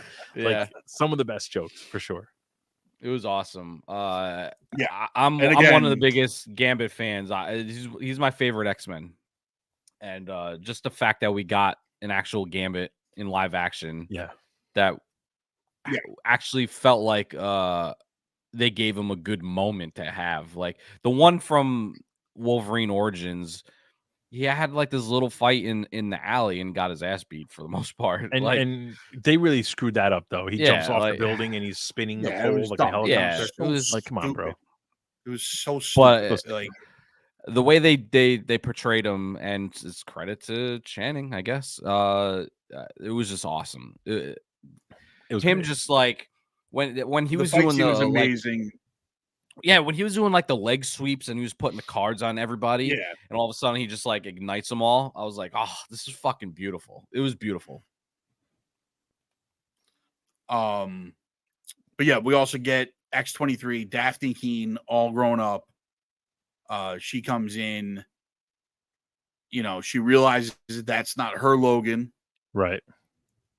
But, she also understands that like, now we also don't know if that's the same Daphne Keene. I mean, the same. Yeah, I mean, I think it is. I think it is. But why would she be? Is my only question, because why would she be in the void? Dead. It's dying. Right? We were told that thousands of years are going to pass before it dies. TVA, we don't know. Maybe she goes fucking berserk after Logan dies. It could be. We don't see it. It could be. TVA I do. Her. I just really want to point out. Steve mentions this joke of Deadpool says to Elektra, "Oh, I thought Daredevil's going to show up, and I'm glad I'm sad he didn't show up, whatever." And she goes, "Nah, it's all right." Like he didn't. Like he's fine. Yeah, like fuck him, Like basically, like fuck him. Like a nice little divorce joke. He also threw a divorce joke to Hugh Jackman, which was interesting. And again, he actually said Ryan Reynolds said they got divorced. They got divorced while they were filming that movie, and he threw that joke in there. Yeah, Ryan Reynolds said in an interview with Hugh Jackman sitting right next to him that he made a joke about Hugh Jackman that he kind of was expecting Hugh Jackman to be like, "Dude, that's too far," too much, and like no one said anything, and he was like, "Oh shit, all right, you're letting me get away with it." It's the movie, boys. yeah. So, But yeah, so now we have our first official, our real X-Force, our real team up here. Elektra, X-23, Blade, Gambit, Wolverine, and Deadpool. First, when I first saw Elektra, I thought they were gonna go. I really did, for some reason in my head. I thought they were gonna go with like an all-female team, because Deadpool has a running gag in all of his comics where he's always going after all the female superheroes and like falls in love with all of them. Right. So I thought it was going to, that's where I thought Domino was going to show Elektra. Up. Yeah. I thought it was going to be Elektra, Domino, like Psylocke was going to come out of nowhere, something along those lines. But what we got was very, very good. And I was very epic. And then my favorite joke of the whole movie, which I feel like this joke has so many layers, is they all decide they're going to attack Cassandra Nova. If they work together, they can overcome and beat her and all that stuff. And wait, before we get to that, because we had the great fireside campground scene with X-23 and Wolverine. X-23, yeah. Which was basically the soul of the movie, As pretty much. As Steve was saying, she had the same glasses, so it had to be the same one. I mean, maybe, I don't know. It just it had to have been. It's kind of irrelevant, I guess, right? It doesn't really matter at this point. It kind of doesn't matter, but you know, it's one of those nitpicky things where it's like, why the fuck is she there then? Like, it just doesn't make any sense then. You know what I mean? Yeah. But yeah, regardless of all of that, she's a piece of shit, I guess. The That's why they're all there, right? The campfire scene with her and Logan, really brought some heart for a sec. and some soul to the nonstop jokes and everything. Again, it goes to show you how closely tied Hugh Jackman is to Wolverine, because even though this is a Wolverine we have not followed technically for over a decade, that one little scene of him just kind of like dealing with his demons and her being like you were never the guy, but you always stepped up anyway. Like, that's what made you you. Yeah. Like, it hit all the emotions as if this Wolverine is somebody we've been watching for so long. But just the fact that you put Hugh Jackman there instead of some other actor really kind of hammered home the emotion on that moment, and him just dealing with this loss. We find out that basically he somehow let down all the mutants essentially in his world. I kind of take it, my interpretation is that in the Days of Future Past movie, there's some sort of realm or dimension or whatever where he fails, and the apocalypse, not the apocalypse, the Sentinels actually win and get rid of mutants, and he's just left alive. And to me, like, that's the future he comes from. I mean, it could also be similar to the old. They explained. He explained what he was. It was he left all the X-Men and he went off on his own thing, as he always does.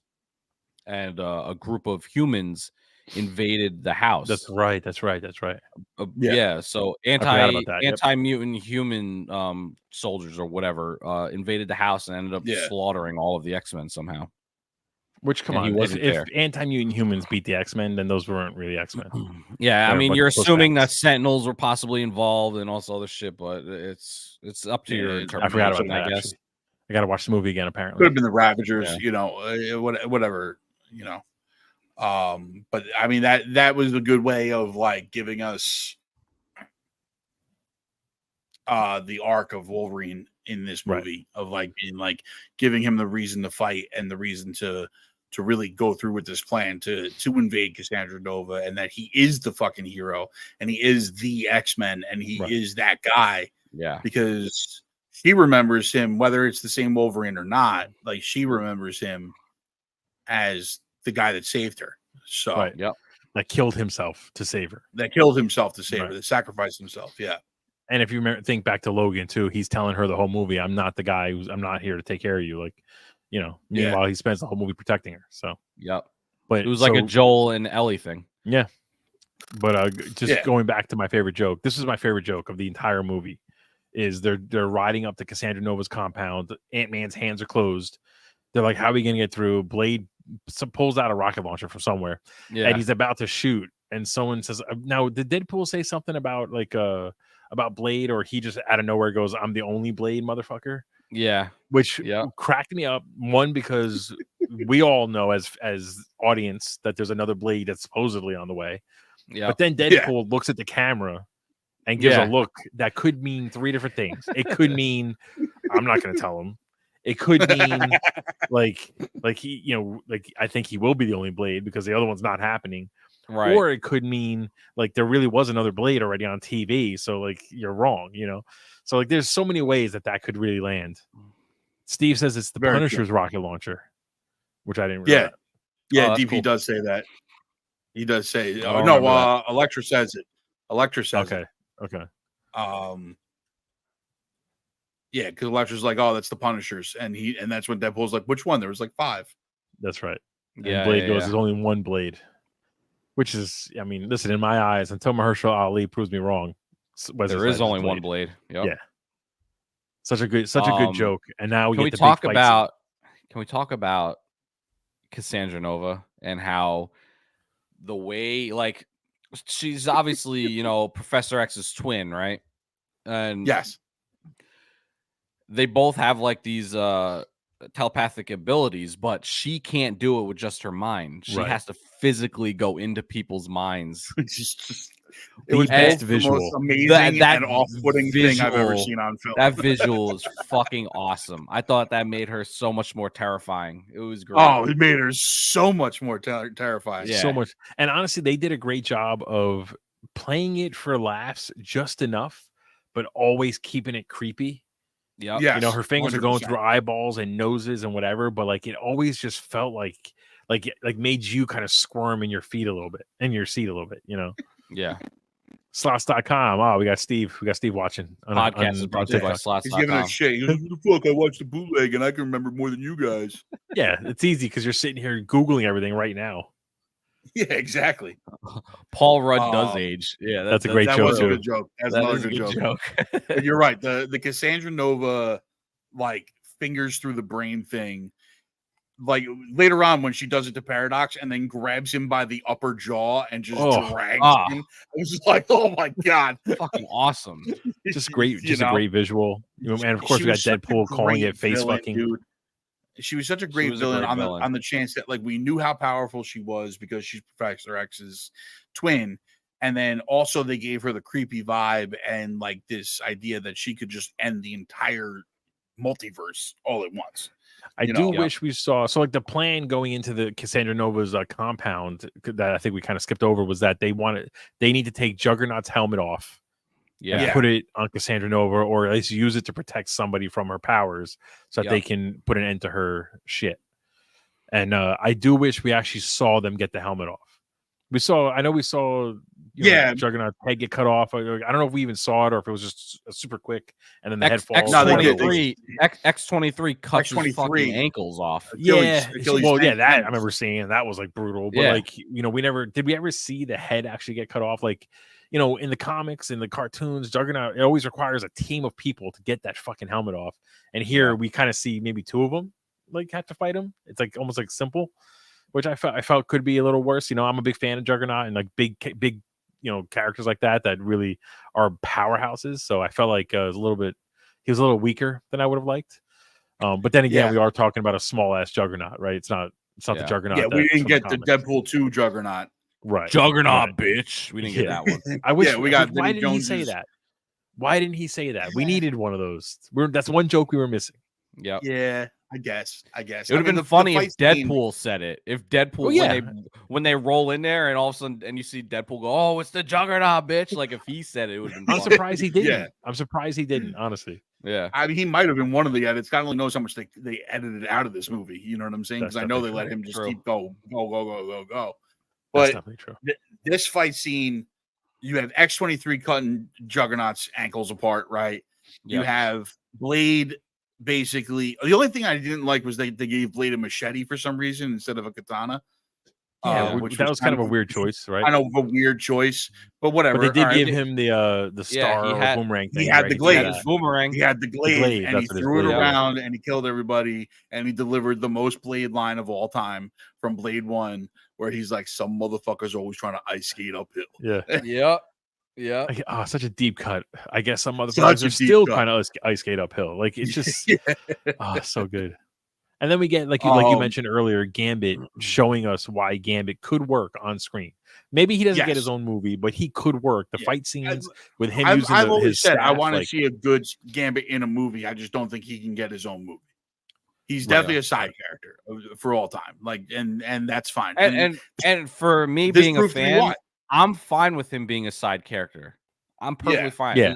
We just actually need him there. Like and taken seriously. You can see what he can do in a fight scene. Like I don't know, man. It was and this proved that to me. No, this proved that to me because like he looked out of the 4 because I didn't see Elektra do anything. No, so I can't remember her doing. No, they each had their moment, but Gambit's was just like this whole big thing. It was this whole scene. Yeah, it's a very nitpicky thing, and this is just my I feel like this is an example of like your John Wicks and your Extraction movies, like kind of ruining action for a lot of other things. Like it's a lot of heavy edits. I understand Wesley Snipes, Elektra, like they're older, they can't do the fight scenes like they used to, but like they could be better. And we saw Deadpool and Wolverine go at it. Two people that are clearly in costume and stunt doubles are involved. Like the fight scenes were better. This one fight scene, this is the major one. Gambit got a lot of moments, and everyone else got like one quick shot, and then it's just a lot of just stuff happening. And I do wish they kind of slowed it down a little bit and let us see more of especially with these characters. Not that I am complaining, because I really love the movie, like almost from beginning to end, really. Yeah. But like that, I felt like could have been a little bit better. They could have extended it a little bit. Yeah. But I guess the goal though, right, was to get to Cassandra Nova. So at that point, they're just trying to get through like everyone's quick character beat, and then I do feel like they rushed it a little bit. I think they rushed it a little bit where they like there's a fight scene going on, and then all of a sudden, like Deadpool and Wolverine they're there in Cassandra Nova's lair and then X-23 just kind of throws the Juggernaut head up there or whatever. So it was a very quick, chaotic fight scene that gave us a lot of like really cool moments. But I think you're right. Like, there was too many quick cuts and too many weird angles. I think the purpose of that was just to get to the next fight scene, which was fantastic. Yes. Also, but. I do agree. I wish they extended, the cameo fight scene better. I guess though, in the end though, right? That's the only fight scene that I feel like could have been improved. Every other fight scene was unbelievable. The opener, I mean, for me, Wolverine, the last fight scene. For me, I wouldn't say it needed to be the fight scene we're about to talk about. I did want to see one thing happen. Extended. Yeah. Well, so basically, Wolverine and Deadpool could have been shot a little bit better. I do agree with Chris. There's a lot of weird quick cuts, and it's just not bad. It just could have been better. Everything's close up. A lot of close up. But I think it's also what Carmine was saying. Like it's because Gambit and X-23 are probably the only ones that can handle the load of doing the action scenes. I kind of I did see an interview also with like Wesley Snipes recently where he was like, yeah, Ryan called me up and I was like, yo, I hate you, motherfucker. And he's like, no, well, we just playing. And then like 2 months later, I was Blade again. And so like, I don't think he had a lot of time to prepare for the role. He said he had 1 month. He had 1 month to prepare for Blade. Yeah. Isn't it funny though that like all these years later, now Wesley Snipes is suddenly trying to say that they were just faking it the whole time? That him and Ryan Reynolds really have been close? Like, come on, dude. Yeah. Like, just be like, I don't like him, but I need money. And he called me, and Disney was going to pay. So, like, Yeah. But anyway, so Deadpool and Wolverine, they succeed, right? They get the helmet onto Cassandra Nova. They convince her basically to let them leave. Only them, none of their new friends. Well, just them. It's because what the hell is his name? The fire dude, Pyro. Oh, that's right, Pyro. Yeah. Pyro is trying to kill Cassandra for Paradox. He's working with Paradox this whole time. Right. That was the big twist. Yeah. We needed a twist. Right. That's the reason she let them go. Yeah, because they saved her. They saved her. Yeah. And what's interesting is how she gets them back to his universe is with a Deadpool sling ring. I was like, what? Doctor Strange sling ring. But that sling ring had Infinity Stones on it. Did you catch that? It had time and reality. It had jewels on it. I don't know. I didn't catch that. It was. I saw jewels on them. It was green and red, so it had like time and reality. So that's why she was able to go to whatever universe that they wanted to go to. Is that what they're saying afterwards? So she couldn't just send him anywhere to the void. She could send him to any reality she wanted. Right. I didn't catch that. That's a good catch. Yeah, that makes sense. Yeah. So she sends him to Deadpool's timeline, which is Earth 1005, which is the Fox universe. The Fox universe. It was 10005. Oh, so 10 there was an extra zero. My bad. Let's get it right here. My bad, dude. Yeah. So, and they basically say that Wolverine sucks, so that's not going to save their timeline, and they don't like that. And then Cassandra Nova is like, pull this picture back up because we get to this epic scene, bro. By the way, Easter egg. Liefield's just feet because he can't draw feet. Yeah, Liefeld. Yeah, it's fucking amazing. Famously can't draw feet. He can't draw feet. Famously can't draw feet. That was a great Easter egg. Well, leading up to this particular scene that you're showing is again another fantastic joke where Nice Pool shows up with Dog Pool and gets shot. Sorry, let me rephrase that. main Deadpool uses Nice Pool to protect himself as a human shield because he thinks he can regenerate. He assumes he can regenerate, Right. and we all find out that he can't. Yeah, and he's just spitting up blood. He's like brr, brr. He's like, which does make sense as to why he's the pretty Deadpool, because he never went through the experimentation. He doesn't fight, and he doesn't fight because he doesn't want to. Because he can actually die. And what makes me laugh, I love the joke when Deadpool lifts him up and is like, "Okay, we're gonna go to the hot dog cart," because he thinks he's gonna have a triage kit. But he stopped and he goes, "I'm just resting my legs." And then he goes, "What are your legs made of lead?" Like, put some effort into it. And he goes, "It's because I'm paralyzed." Like, it's that crap, But this is where we get the 100 Deadpools show up, right? 100 different Deadpool variants. The Deadpool core, we'll call them. The Deadpool core, yeah. We get Lady Pool. It just shows you. I said it to you guys privately in the chat, but it just shows you how much of a piece of shit Deadpool is in every universe. Yes. Yeah, that every universe sends him to the void. TVA actively pruned every Deadpool that they could find. Which is kind of a missed opportunity, right? Because we already know the TVA which also prunes a ton of Lokis. Might validate the whole anchor thing. It also might validate the whole anchor thing. Right, because they won't kill him, so they just prune him. They just send him to the void. Keep him alive. Maybe. Yeah. To protect the timeline.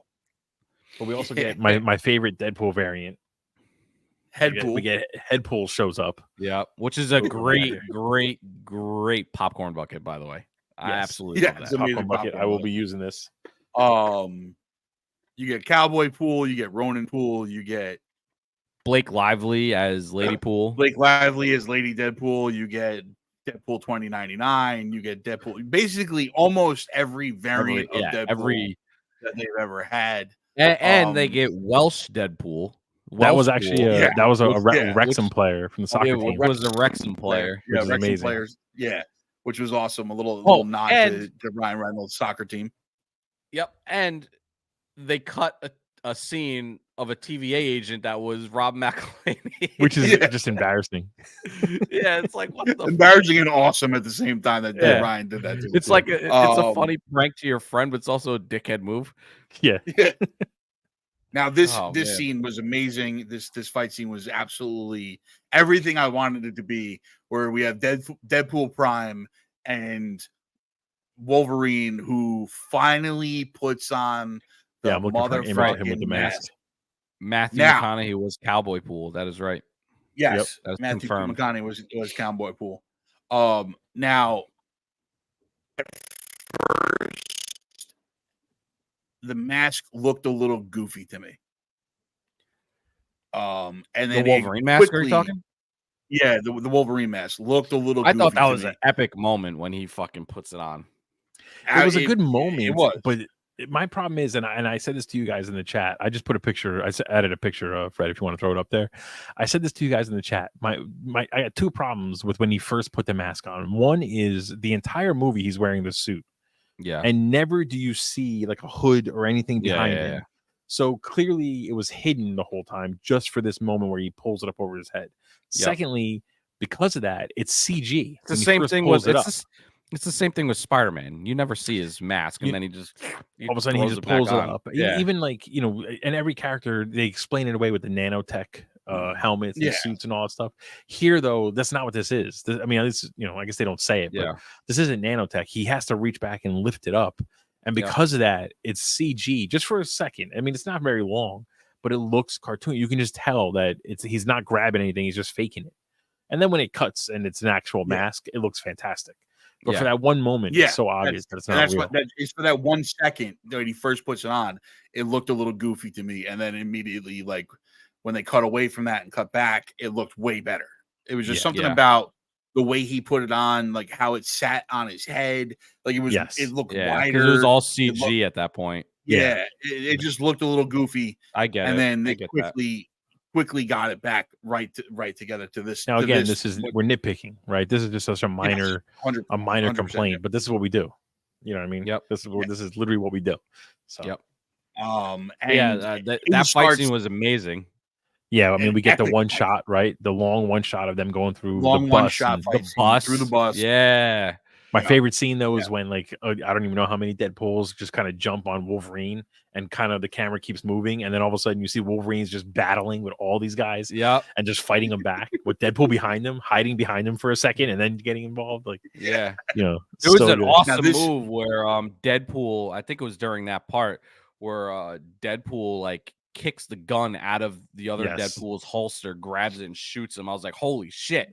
I was like, this whole thing is amazing. There's so many great little moves and like things that they did in this.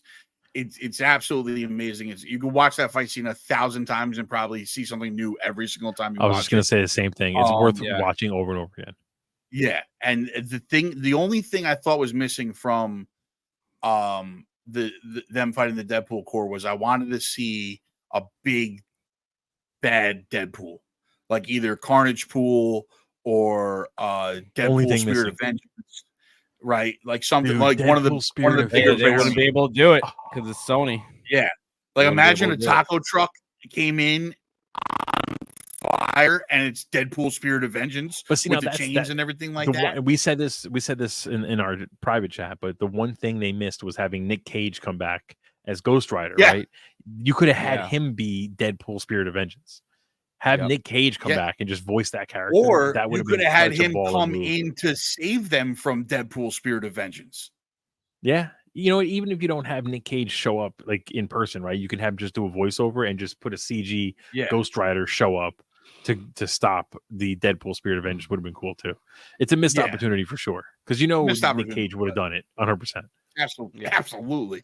But again, and then after that fight scene, phenomenal. Yeah, so it's funny. I'm in the theater and I'm thinking to myself, just because one Deadpool doesn't regenerate, like you're telling me all these Deadpools, that's very convenient that they all don't regenerate. And then after they're done fighting, we see as every Deadpool starts getting up, and we're like, oh, okay. And it was honestly one of the most creative ways to end a fight. I thought to myself, how are they going to believably end this? In rolls the real hero of the story. Everybody's favorite Deadpool variant, Peter Pool. Peter Pool. They all have their own Peter, which is fucking hilarious. And honestly, they all love Peter. If you really think about it, Deadpool is the Rick Sanchez and Peter is the Morty. That's basically what we 100%. Just learned. That's the takeaway from this entire movie. It's Rick and Morty. Yeah. Deadpool is Rick, and Morty. Peter is Morty. He's kind of like they go down. Peter's also like the Paul Rudd's buddy. What the hell's his name? The Spanish dude who always goes on these like random rants. Michael Pena. Tangents. Yeah. He's kind of like it's like Luis. I feel like every Ant-Man has a Luis. You know what I mean? So then we go from there. They basically they realize that they have to stop the machine, because now Cassandra Nova is using the pruning machine that Mr. Paradox was going to kill the Time Ripper. That's what they called it, an unsanctioned Time Ripper. She's going to use it to destroy every universe in every multiverse that's out there, leaving just her in the void so she can just do what she wants, which is where our heroes have to step up. Deadpool and Wolverine have to do their thing and become one with the antimatter and the matter and all the stuff you were talking about before. In a very Guardians of the Galaxy 1 type of way. It's literally what it was, right? They're holding their version of a power stone. Holding hands. Holding their version of a power stone and able to dissipate the energy between the two of them. And only Wolverine's costume couldn't withstand missed opportunity, by the way. When for a missed opportunity, a joke here, when Deadpool pulls Wolverine in and then closes and locks the door and swaps him out, I wanted an Armageddon reference. That would have been cool. I mean, they did a like, Harry, I love you, and then just locked the door. So they gave you the Wrath of Khan reference. They gave you a little bit of a, like Deadpool fucking around, flying in the window. But so him and Wolverine, they team up. They save the day, and by the end of the movie, we got now in the, I guess it's still the Fox universe. We got Deadpool. We got this new Wolverine, X-23, Shatterstar, Blind Owl, all the players from the first movie. Colossus is there. Yukio. So the only addition, I guess, Vanessa, is X-23, who who he's also trying to get back together with. Because, well, X23 being there also tells you that that's where she's from, in my opinion. That's true. She's from that world, that timeline. I do think it's telling that they brought Daphne Keane back for the very end because, you know, X23 is getting a new comic series that they announced at San Diego Comic-Con. I feel like Marvel is going to do more with her character. You know, she's young. She can carry that forward. And I'm a fan of her she's probably going to... One of the other projects that they were originally supposed to announce at Hall H was Young Avengers also, and they swapped that out for Fantastic Four. So I'd assume she joins Young Avengers. That would be awesome. It looks like Young Avengers is leaning towards more female characters anyway, with Kamala Khan, Kate Bishop, and Stature. What's her Ant-Man's kid? Ant-Man's daughter, Cassie. So Steve, I think Steve says that Blind Owl when she pets Dog Pool and reacts, it looks like Hugh breaks character, and they kept it in. I can see that. Yeah. It was just there's a lot of great little jokes. The shawarma joke where they're like the Avengers invented shawarma. I forgot about that joke. Avengers invented shawarma. That was so great. So clearly, though, there's plans for Hugh Jackman's Wolverine and Ryan Reynolds' Deadpool. We knew Ryan Reynolds' Deadpool would continue in the MCU, but I really thought that Hugh Jackman's character was going to die by the end of this, or give his life somehow. Yeah, and he's alive. He's with Deadpool, so I feel like clearly they want to bring him back, not for his own movie, but for Secret Wars and for maybe another project. I think he's probably going to be done at Secret Wars, and then they're going to soft reboot Wolverine to. Maybe Cavill or whoever else they decide. They should just let X23 take over. I've been saying it for years. Let her take over.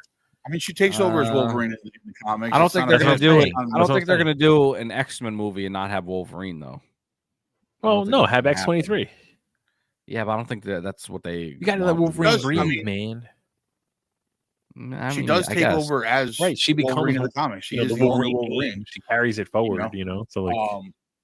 She has a Wolverine costume at one point, It wouldn't be a terrible idea. I would like to see a Wolverine proper also in the MCU, someone that could join the Avengers or another or the X-Men. X-Men versus Avengers. Or the X-Men. Like I don't know if we get X-Men if we're getting X-Men anytime, like an actual X-Men team, like anytime soon. So it's going to be after it's going to be after Secret Wars. Yeah. One good thing, just to pivot into San Diego Comic-Con for a second here, we got more information about Captain America: Brave New World, and we found out over the weekend that the Tiamat Celestial that came out in way back in Eternals, he is made of adamantium. That's our first kind of step towards the X-Men, our first real step, I guess, or major step towards the X-Men. In the MCU, as far as I know we've said mutants exist and all that stuff. Yeah, but this is where they get it for the Weapon X program potentially. Right. So we got to set up for Wolverine right there. The Celestials in general and the Eternals have a lot to do with the X-Men, especially if you read the new stuff from Jonathan Hickman.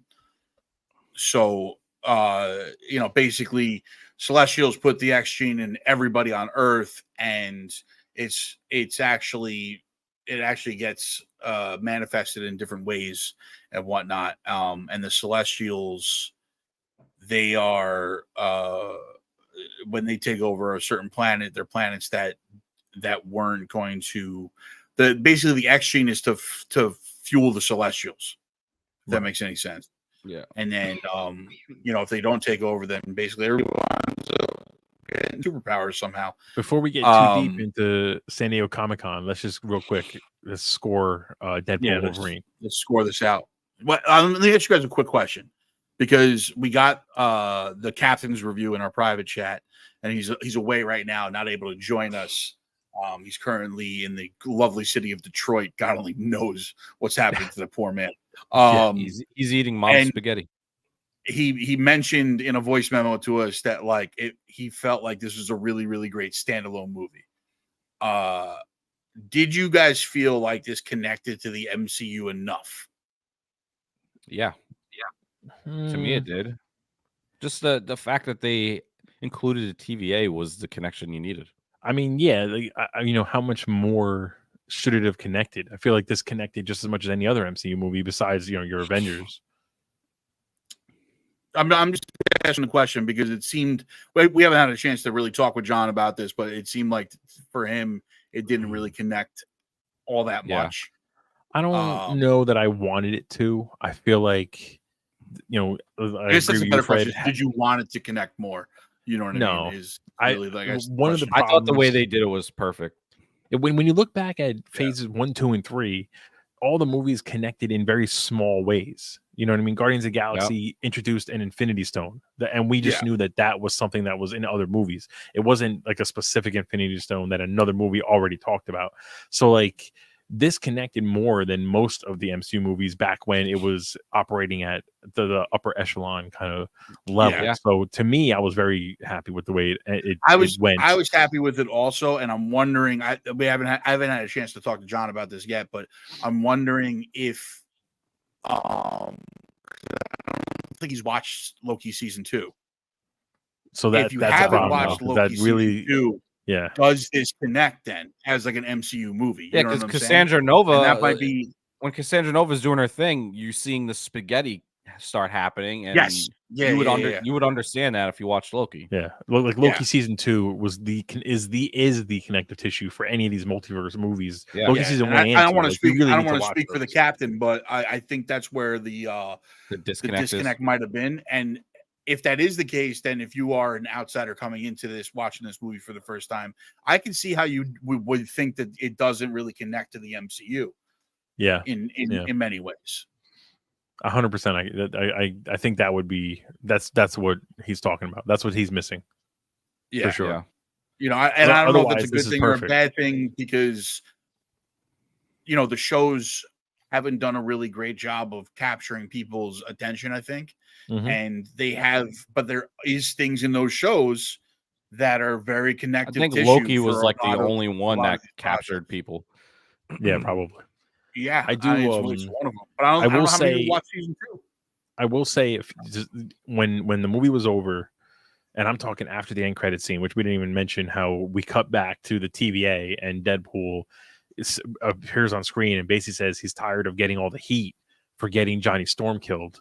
So he goes back to the tape because there happened to be some sort of security camera watching them, and Johnny Storm really did say all those things, which was and even worse. And it was just Chris Evans having just a ton of fun. Letting loose, right? Yeah. But I will say this is the first time since probably Shang-Chi. No, probably No Way Home, where I finished the movie and I could not wait to watch it again.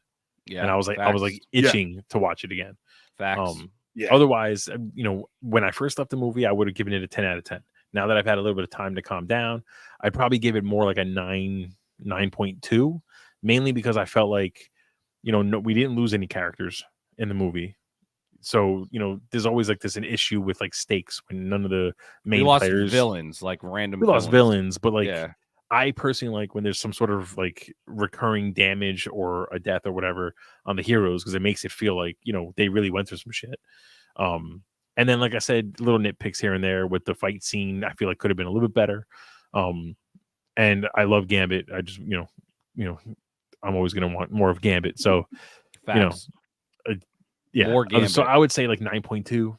9 to 9.2 if we're going that kind of rating system. It was really just an excellent movie with minor things for me to make it perfect.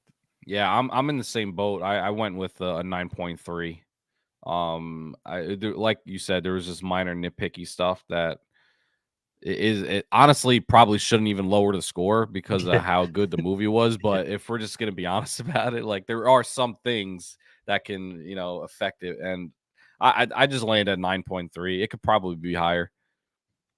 So I don't know if you guys have known this, but I've developed a new scoring system for my comic book movies.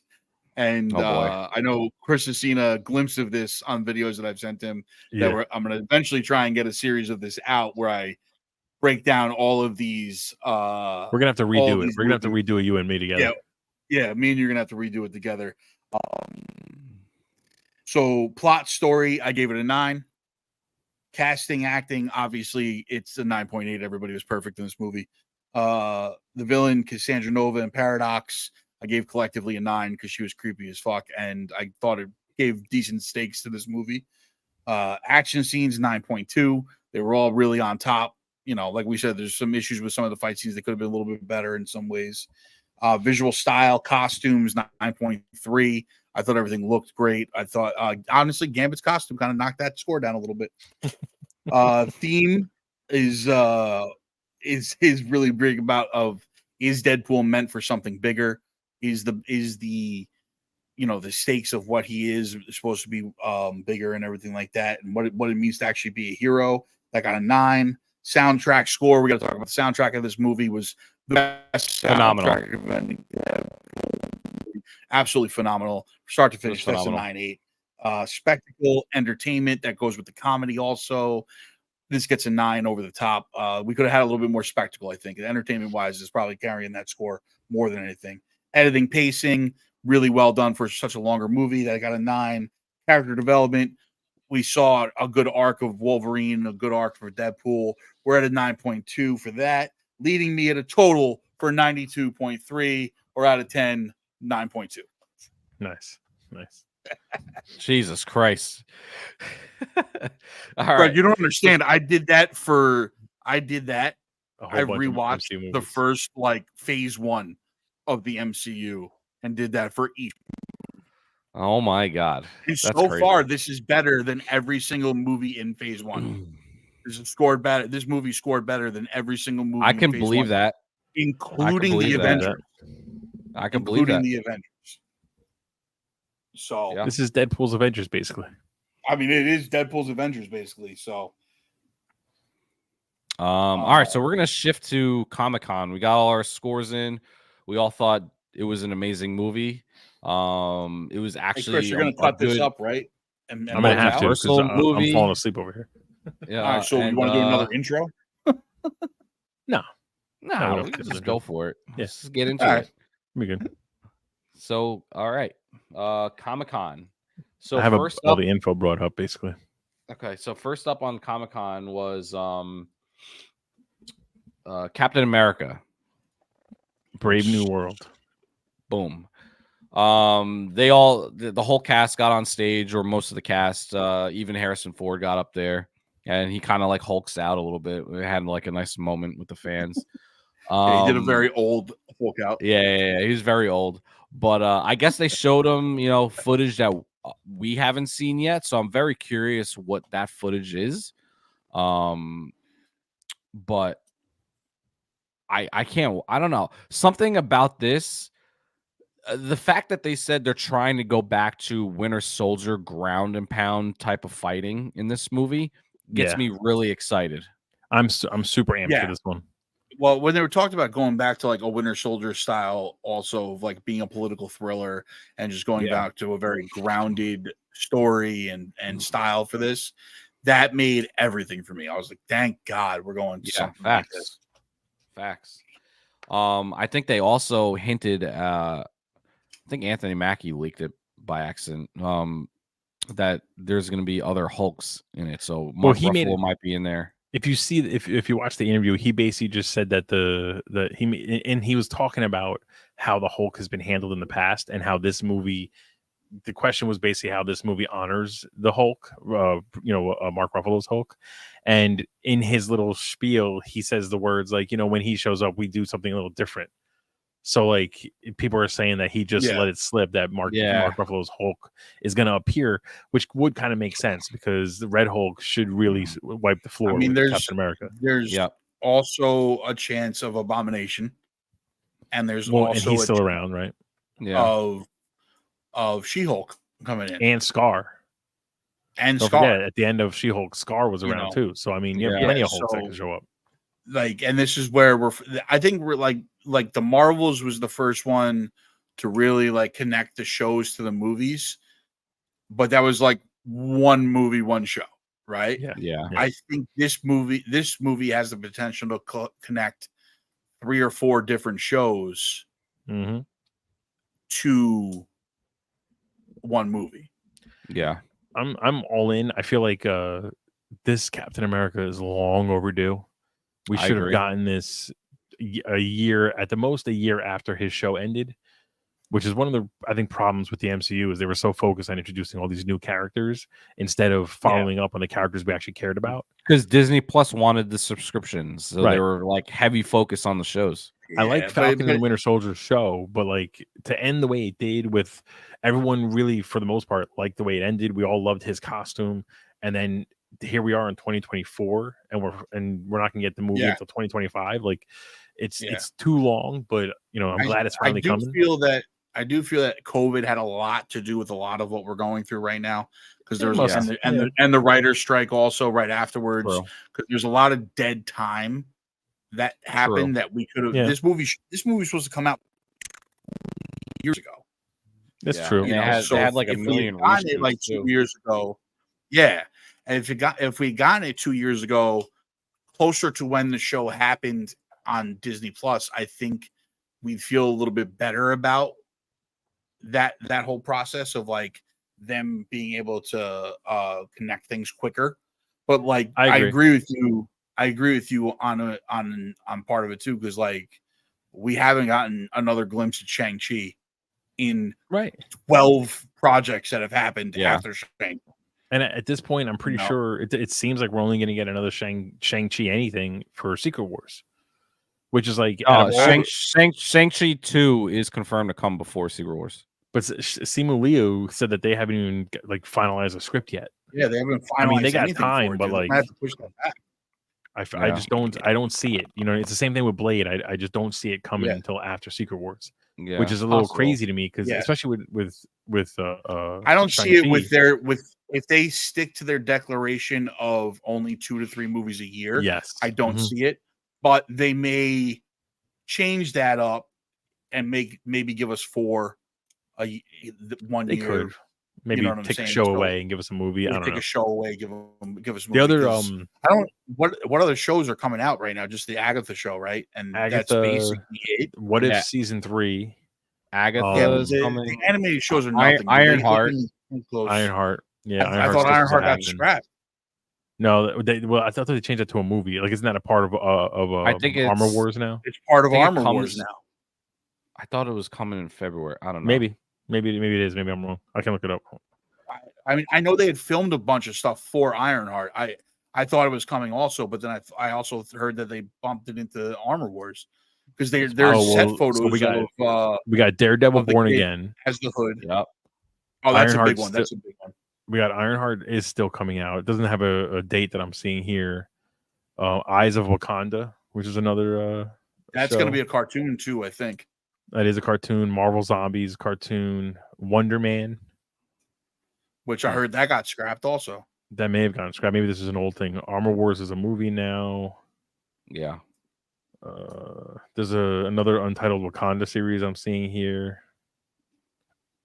Echo came out already. Yeah, so that's basically where we're caught up then. So Daredevil, Ironheart, and the Agatha show. Yeah, and Ironheart we're still not sure about. Like, yeah. So I know I've seen set photos of like the kid as the Hood and her in some sort of like weird little whatever. But wait, before we go on to Fantastic Four, the other big announcement or big info we got for Brave New World is Giancarlo Esposito playing Sidewinder. So bringing the Serpent Society into the MCU. Yep. Which was very weird because they had him in the trailer. A lot of people I don't know where it came from, but this is like what this is where the internet is like somebody was like, oh, that's GW Bridge from the old cable. Do you understand how small of a character GW Bridge is? Like GW Bridge was in like 3 books total forever. Like he was a guy in Cable's group in like a maybe an X-Force or maybe the Cable series. I can't even remember which book it was, but he was such a fucking non-character. It's not even funny.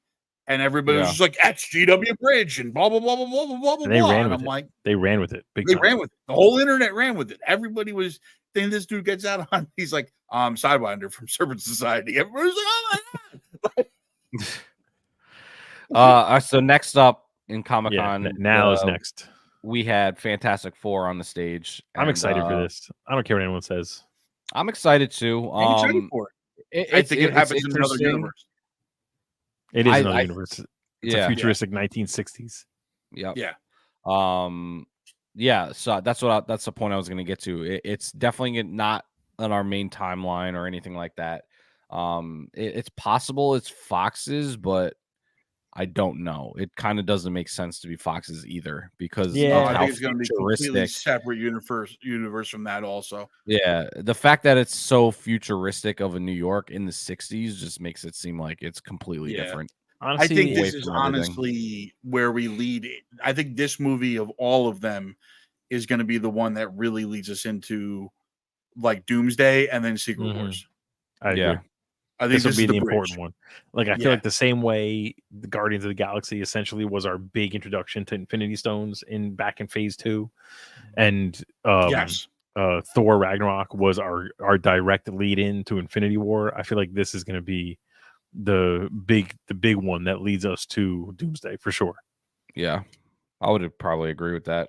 And I tell you what, man, we're probably going to get Doom in it at some point. I agree. I would think that it's going to be a end credit scene. Yeah. So I'm thinking. My guess is that Doom is going to have to help them beat Galactus and stop whatever's happening, and that's how. Like maybe we'll get Doom in the mask the whole time, and then at the end, it'll look, he'll unmask or whatever, and it'll look like Tony Stark. Yeah. And it'll be like, wait a minute, what the hell? Like But I think that's what's. I don't think they defeat Galactus. So I wanted to ask you that, so first of all, let's ignore the fact that Galactus has been in live action and he looked horrendous and they didn't know what they were doing at all. I don't count that cloud monster. that was a Parallax from Green Lantern, basically.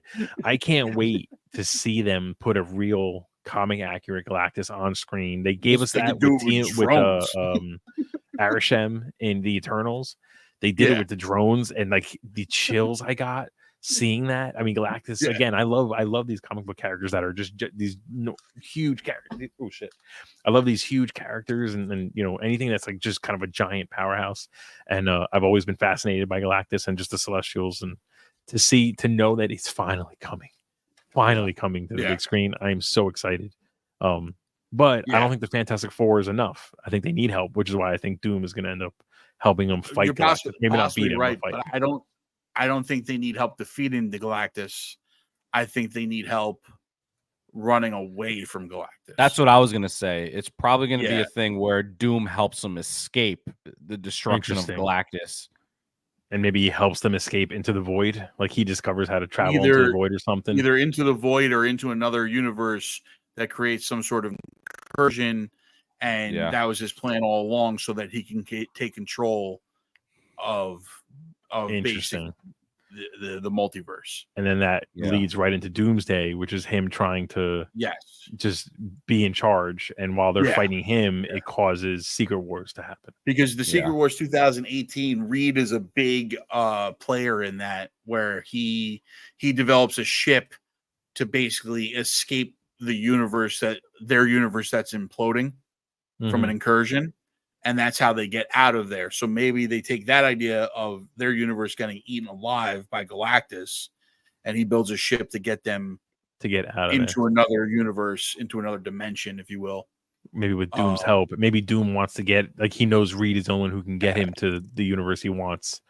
So or Doom's not even there at all, and they escape, and then where they land is where Doom is already in control of that whole universe. I gotta tell you, man, the casting, with the quality of the MCU, the way it is, you got to give them credit for how well they cast basically every single character throughout the whole MCU, and just based off of the interactions I saw with Pedro Pascal and Vanessa Kirby and all them for Fantastic Four, the chemistry, you can already see how much they enjoy working together, and that's 100% going to translate. It's going to be such a good. I really feel like it's going to be such a good movie. I'm hoping. So the wild card for me in that whole group is the kid playing Johnny Storm. I think Vanessa Kirby's going to do amazing things. From Pedro's Stranger going to do Things. amazing. Yeah. I mean, but the thing, CGI. Anyway. I love the actor who's playing the thing. Yeah, Iban. Love the actor who's playing the thing. He's whatever. Cousin. Awesome. I love Cousin. Cousin. Yeah, Cousin is amazing. He's awesome. He's also been in the MCU already because he was says some motherfucker still trying to skate uphill. Great line.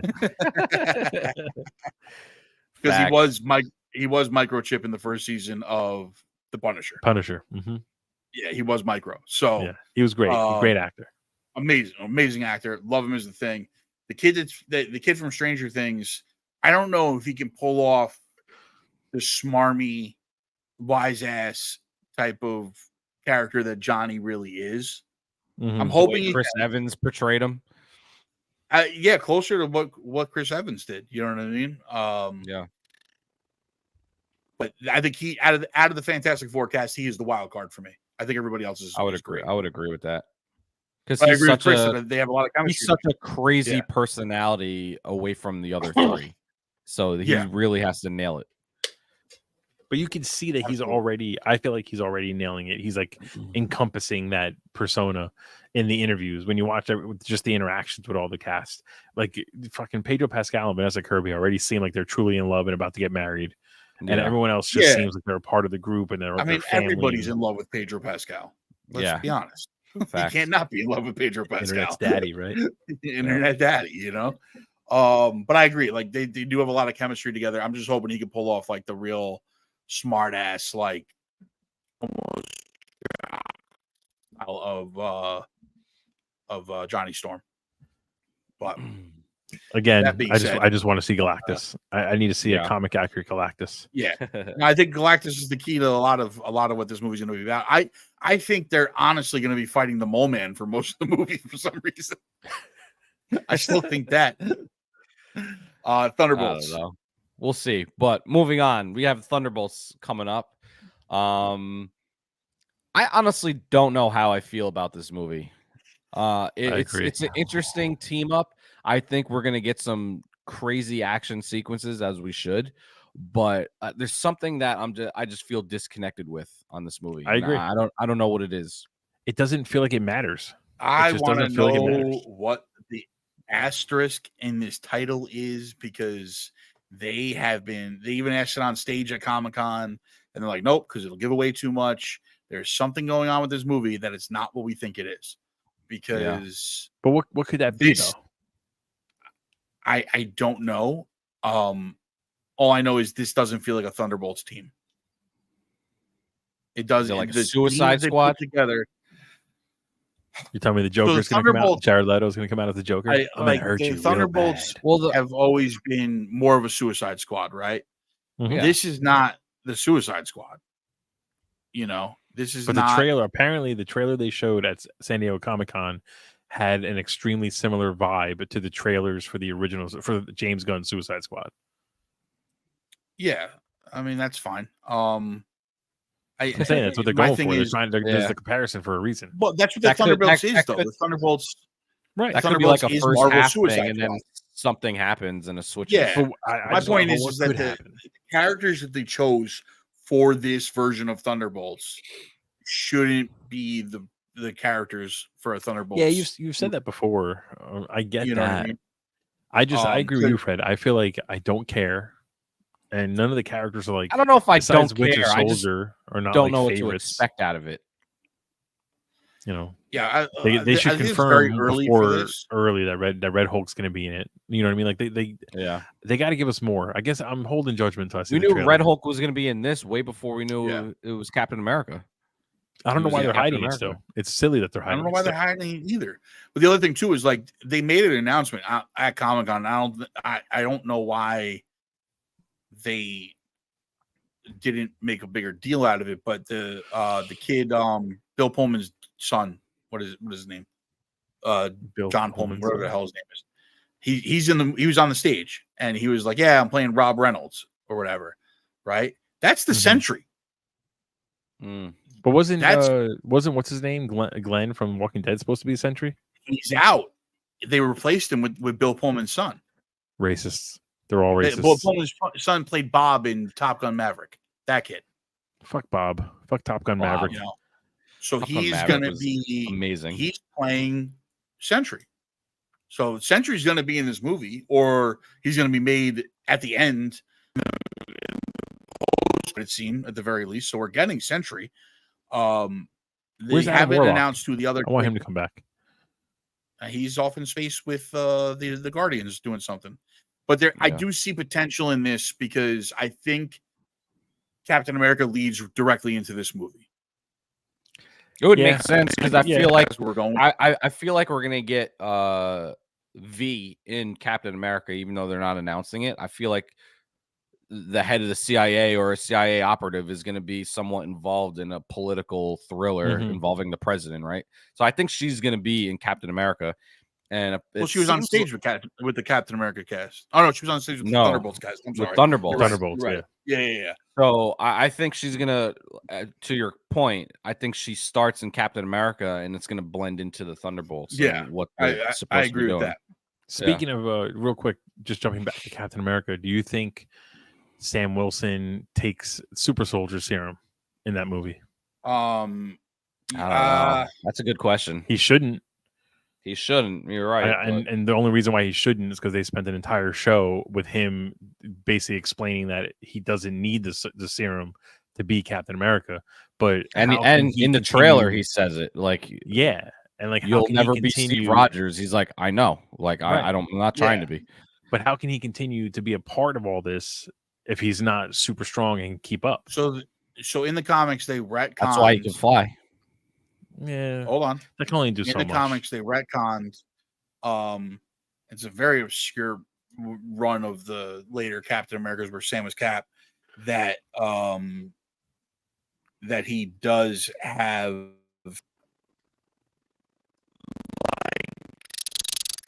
like superpowers that he got them from. I guess his parents having super soldier serum in them or something along those lines. Suddenly he's randomly got superpowers, man. Get the hell out of here. I can't remember. I didn't read a lot of those runs. I didn't read a lot of runs of that book.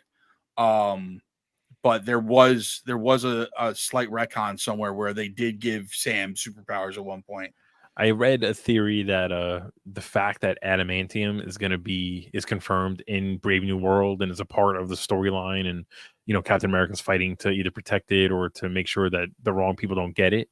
That similar to how he got a vibranium suit from Wakandans, that he'll get a new suit made of adamantium, and it'll be explained that will give him the boost needed to keep up with some of these other heroes that are super strong and super fast and all that stuff.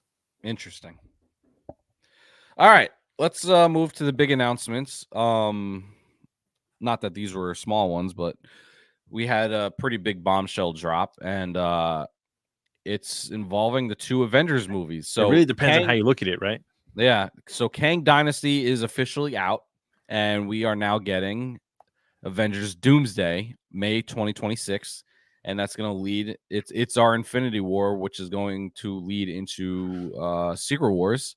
Joe and Anthony Russo are back, which I'm ecstatic about. Their movies are my favorite movies outside of like Deadpool, No Way Home, and stuff like that. But they're my favorite MCU movies that was created. Was the Russo brother movies. What's interesting here is that they also announced that let me pull it up here just so we can get it, that Tony Stark, you mentioned it earlier, Tony Stark, or we think Tony could possibly be a variant Tony Stark, is playing Victor Von Doom, and we're getting RDJ back, which is interesting. My first thought was, why, right? And then after like a little bit of research that didn't take long, I was like, oh, this actually makes sense. Like this could happen.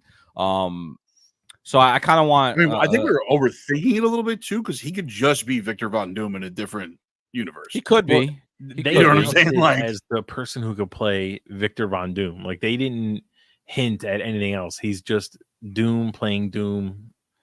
Like take it at face value. No, what I'm saying is what makes he doesn't have to be Tony Stark turned into Doom. Right. He could just keep Victor the mask Von on. Doom. Like I think everyone's so focused on the fact that it's Robert Downey Jr., but I mean, it's valid though. It's valid. It's valid. I'm not discrediting that at all. Valid. But I'm just saying he could keep the mask on and pull a dread and all that stuff, and just Doom doesn't take the mask off in the comics. I think he did once, and it was a paper cut. That is the reason why he was hiding, his face. Like it was more about that's a very old one. Yeah, yeah. But you know what I'm saying though. Like he doesn't.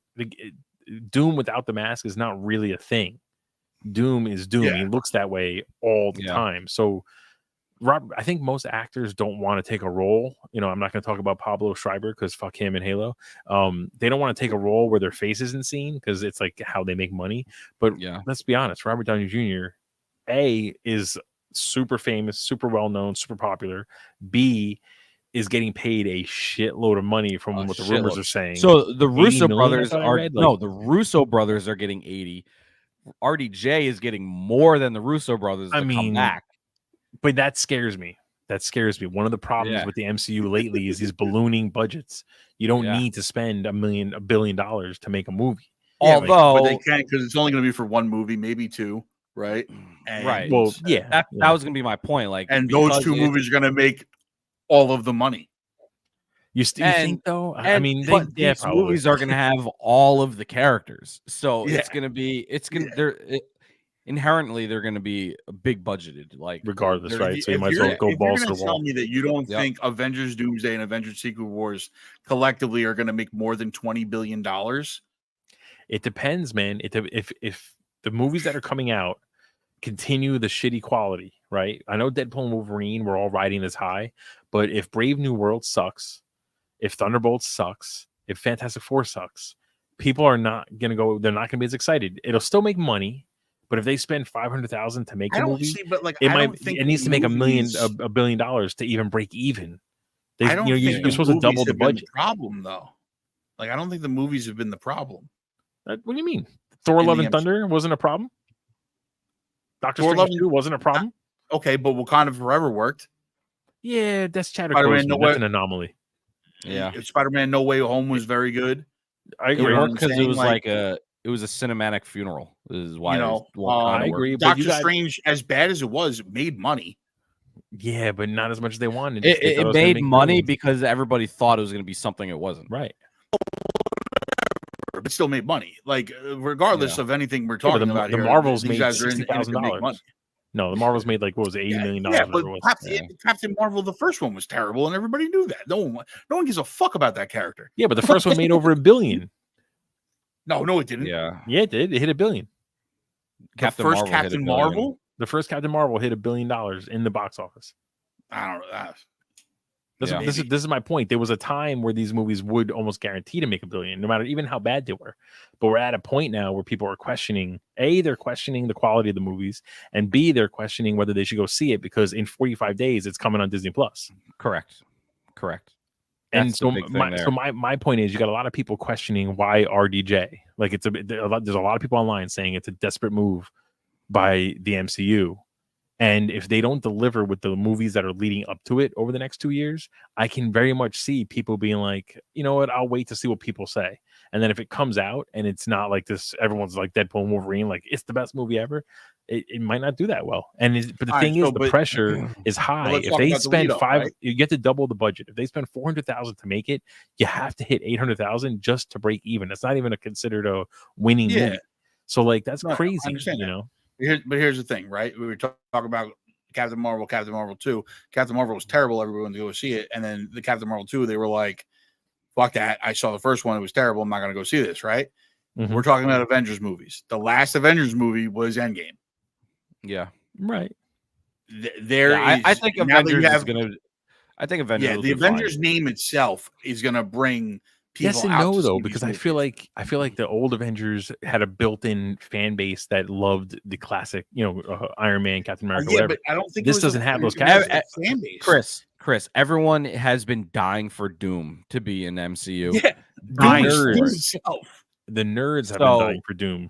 The people who just go to the movies don't know. Everybody's dying for Doom. No, I'm telling you, people like I have friends who don't read the comics, who don't know the comics.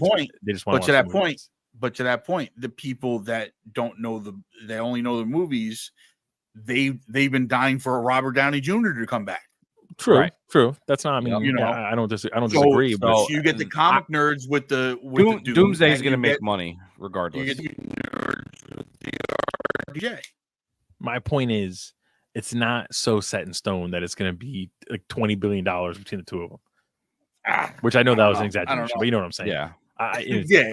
It's. I think like they'll it's hit their guaranteed numbers. maybe that the first one might hit $1 billion, but if they're paying all this money just to have the actors come, that means the budget's going to be so high. And listen, I don't care what the budget is, right? I'm not paying for it. I just want to go see it. That's how Endgame was. It was insane because the final fight had literally everybody in it that we've known. So the but budget then for again, Endgame too, was is sick. like, but also like they have found ways to hide. So Robert Downey Jr. is getting paid how much to come back?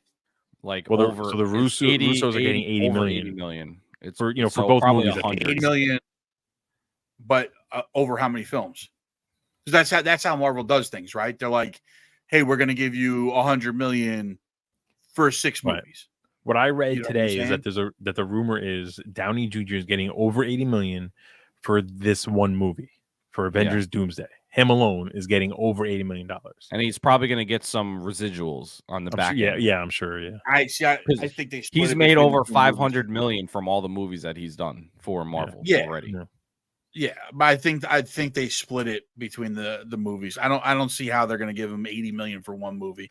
That's my fear. This is my point. It goes to my point here. I think he's getting paid 80 million. I don't think he's getting paid 80 million for one movie. I think he's going to be. He's probably got a cameo in Fantastic Four, and then Secret Wars and Doomsday, because he's got to be in Secret Wars also.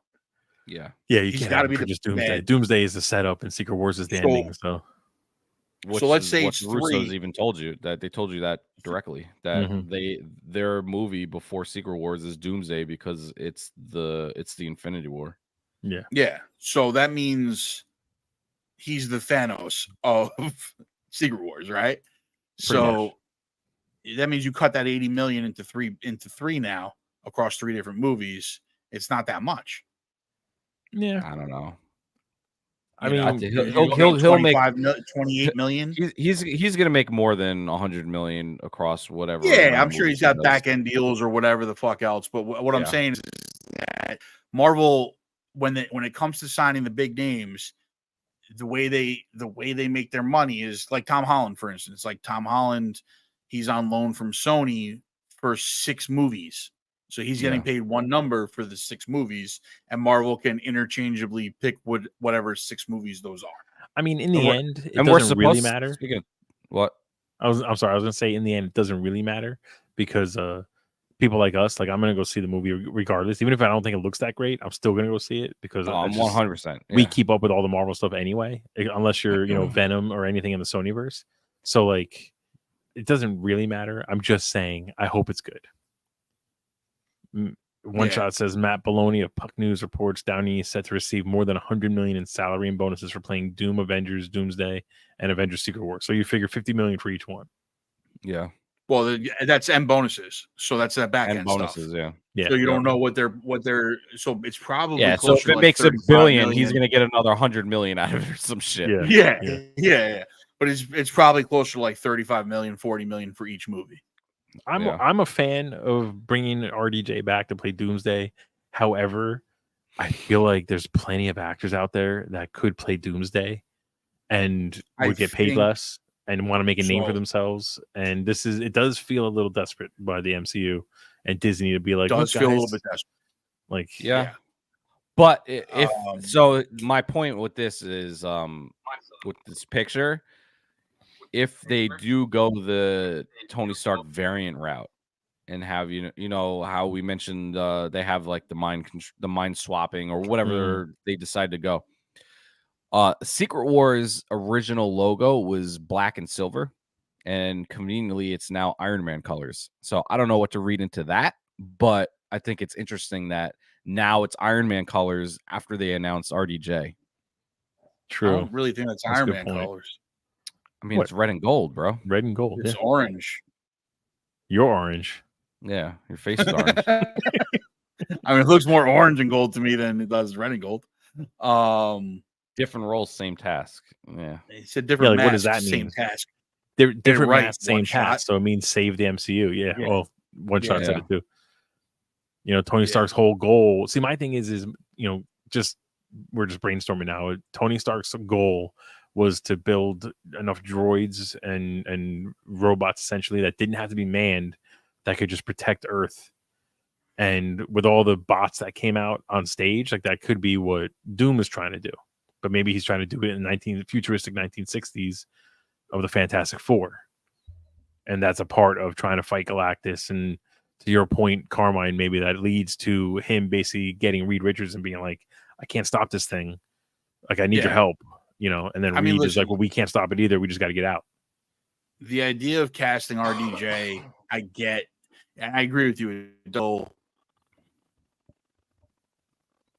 a little desperate, right? And it feels like, you know, we have to kind of like right the ship almost.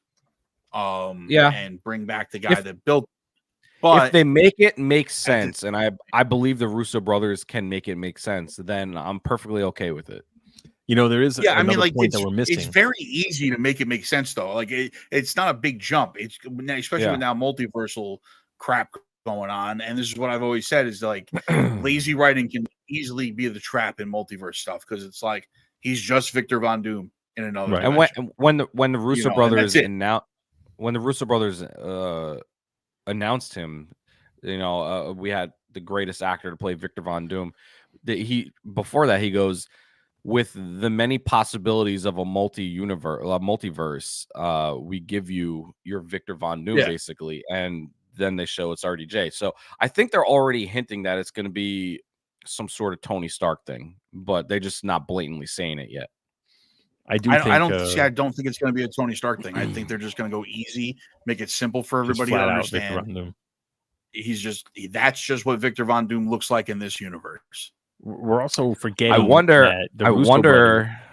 No, sorry, one sec. We're forgetting that the Russo brothers, once they no longer had Infinity War and Endgame, have not done so well with making movies. There's a chance they could have lost their thunder a little bit. I don't know. Well, what's the last movie that they made that was? They made Gray Man, which was entertaining, but it wasn't that great. That was with Chris Evans, right? That was with Chris Evans and Ryan Gosling, and then they made that movie with Tom Holland. I thought that was a good movie. Spider something, like whatever it was, that was boring as shit. And then they just and Citadel is their other project. I think it's on Apple TV that no one likes. Yeah, I don't know. I mean, listen, but we know they know how to do this. Now, here's another thing for all of this. If we get to Secret Wars and Doom has amassed all of these other villains to hold over court on like different sections of the universe, right? Let's say it's the right. Does Chris Evans play Red Skull? Oh, that'd be amazing. That'd be interesting. As long as he can curse like he did in Deadpool and Wolverine, I'm down. Yeah. You know what I'm saying? Like, do they bring back these characters, these actors that put them in different different roles now? Hugo Weaving is the new Captain America. Yeah. So basically what you're proposing is the Mortal Kombat 1 storyline. Just like a craziness of characters, mix and match. We have Captain Skull, you know, we have like Iron Panther, just nonsense. I'm just saying, because like if anything can happen. If they lean into this the right way, then it could be something like really cool on a multiversal level where they're like, hey, that's Red Skull and it's Chris Evans. My God, with a really shitty German accent. Just if they really want to get crazy, they'll bring only the stunt doubles in and have them play all the characters as the main cast. Right. Or this might be where we actually get Captain America as part of Hydra, as like the leader of Hydra. That would be sick. That would be sick. I'd be into that. You know, there's a lot of different things that they can do with this once they get to Secret Wars, but I'd assume that this is not the last actor that's no longer in the MCU that we're going to see come back. Well, I agree. We got Chris Evans. We got him. We don't know if Chris Hemsworth is ever going to come back.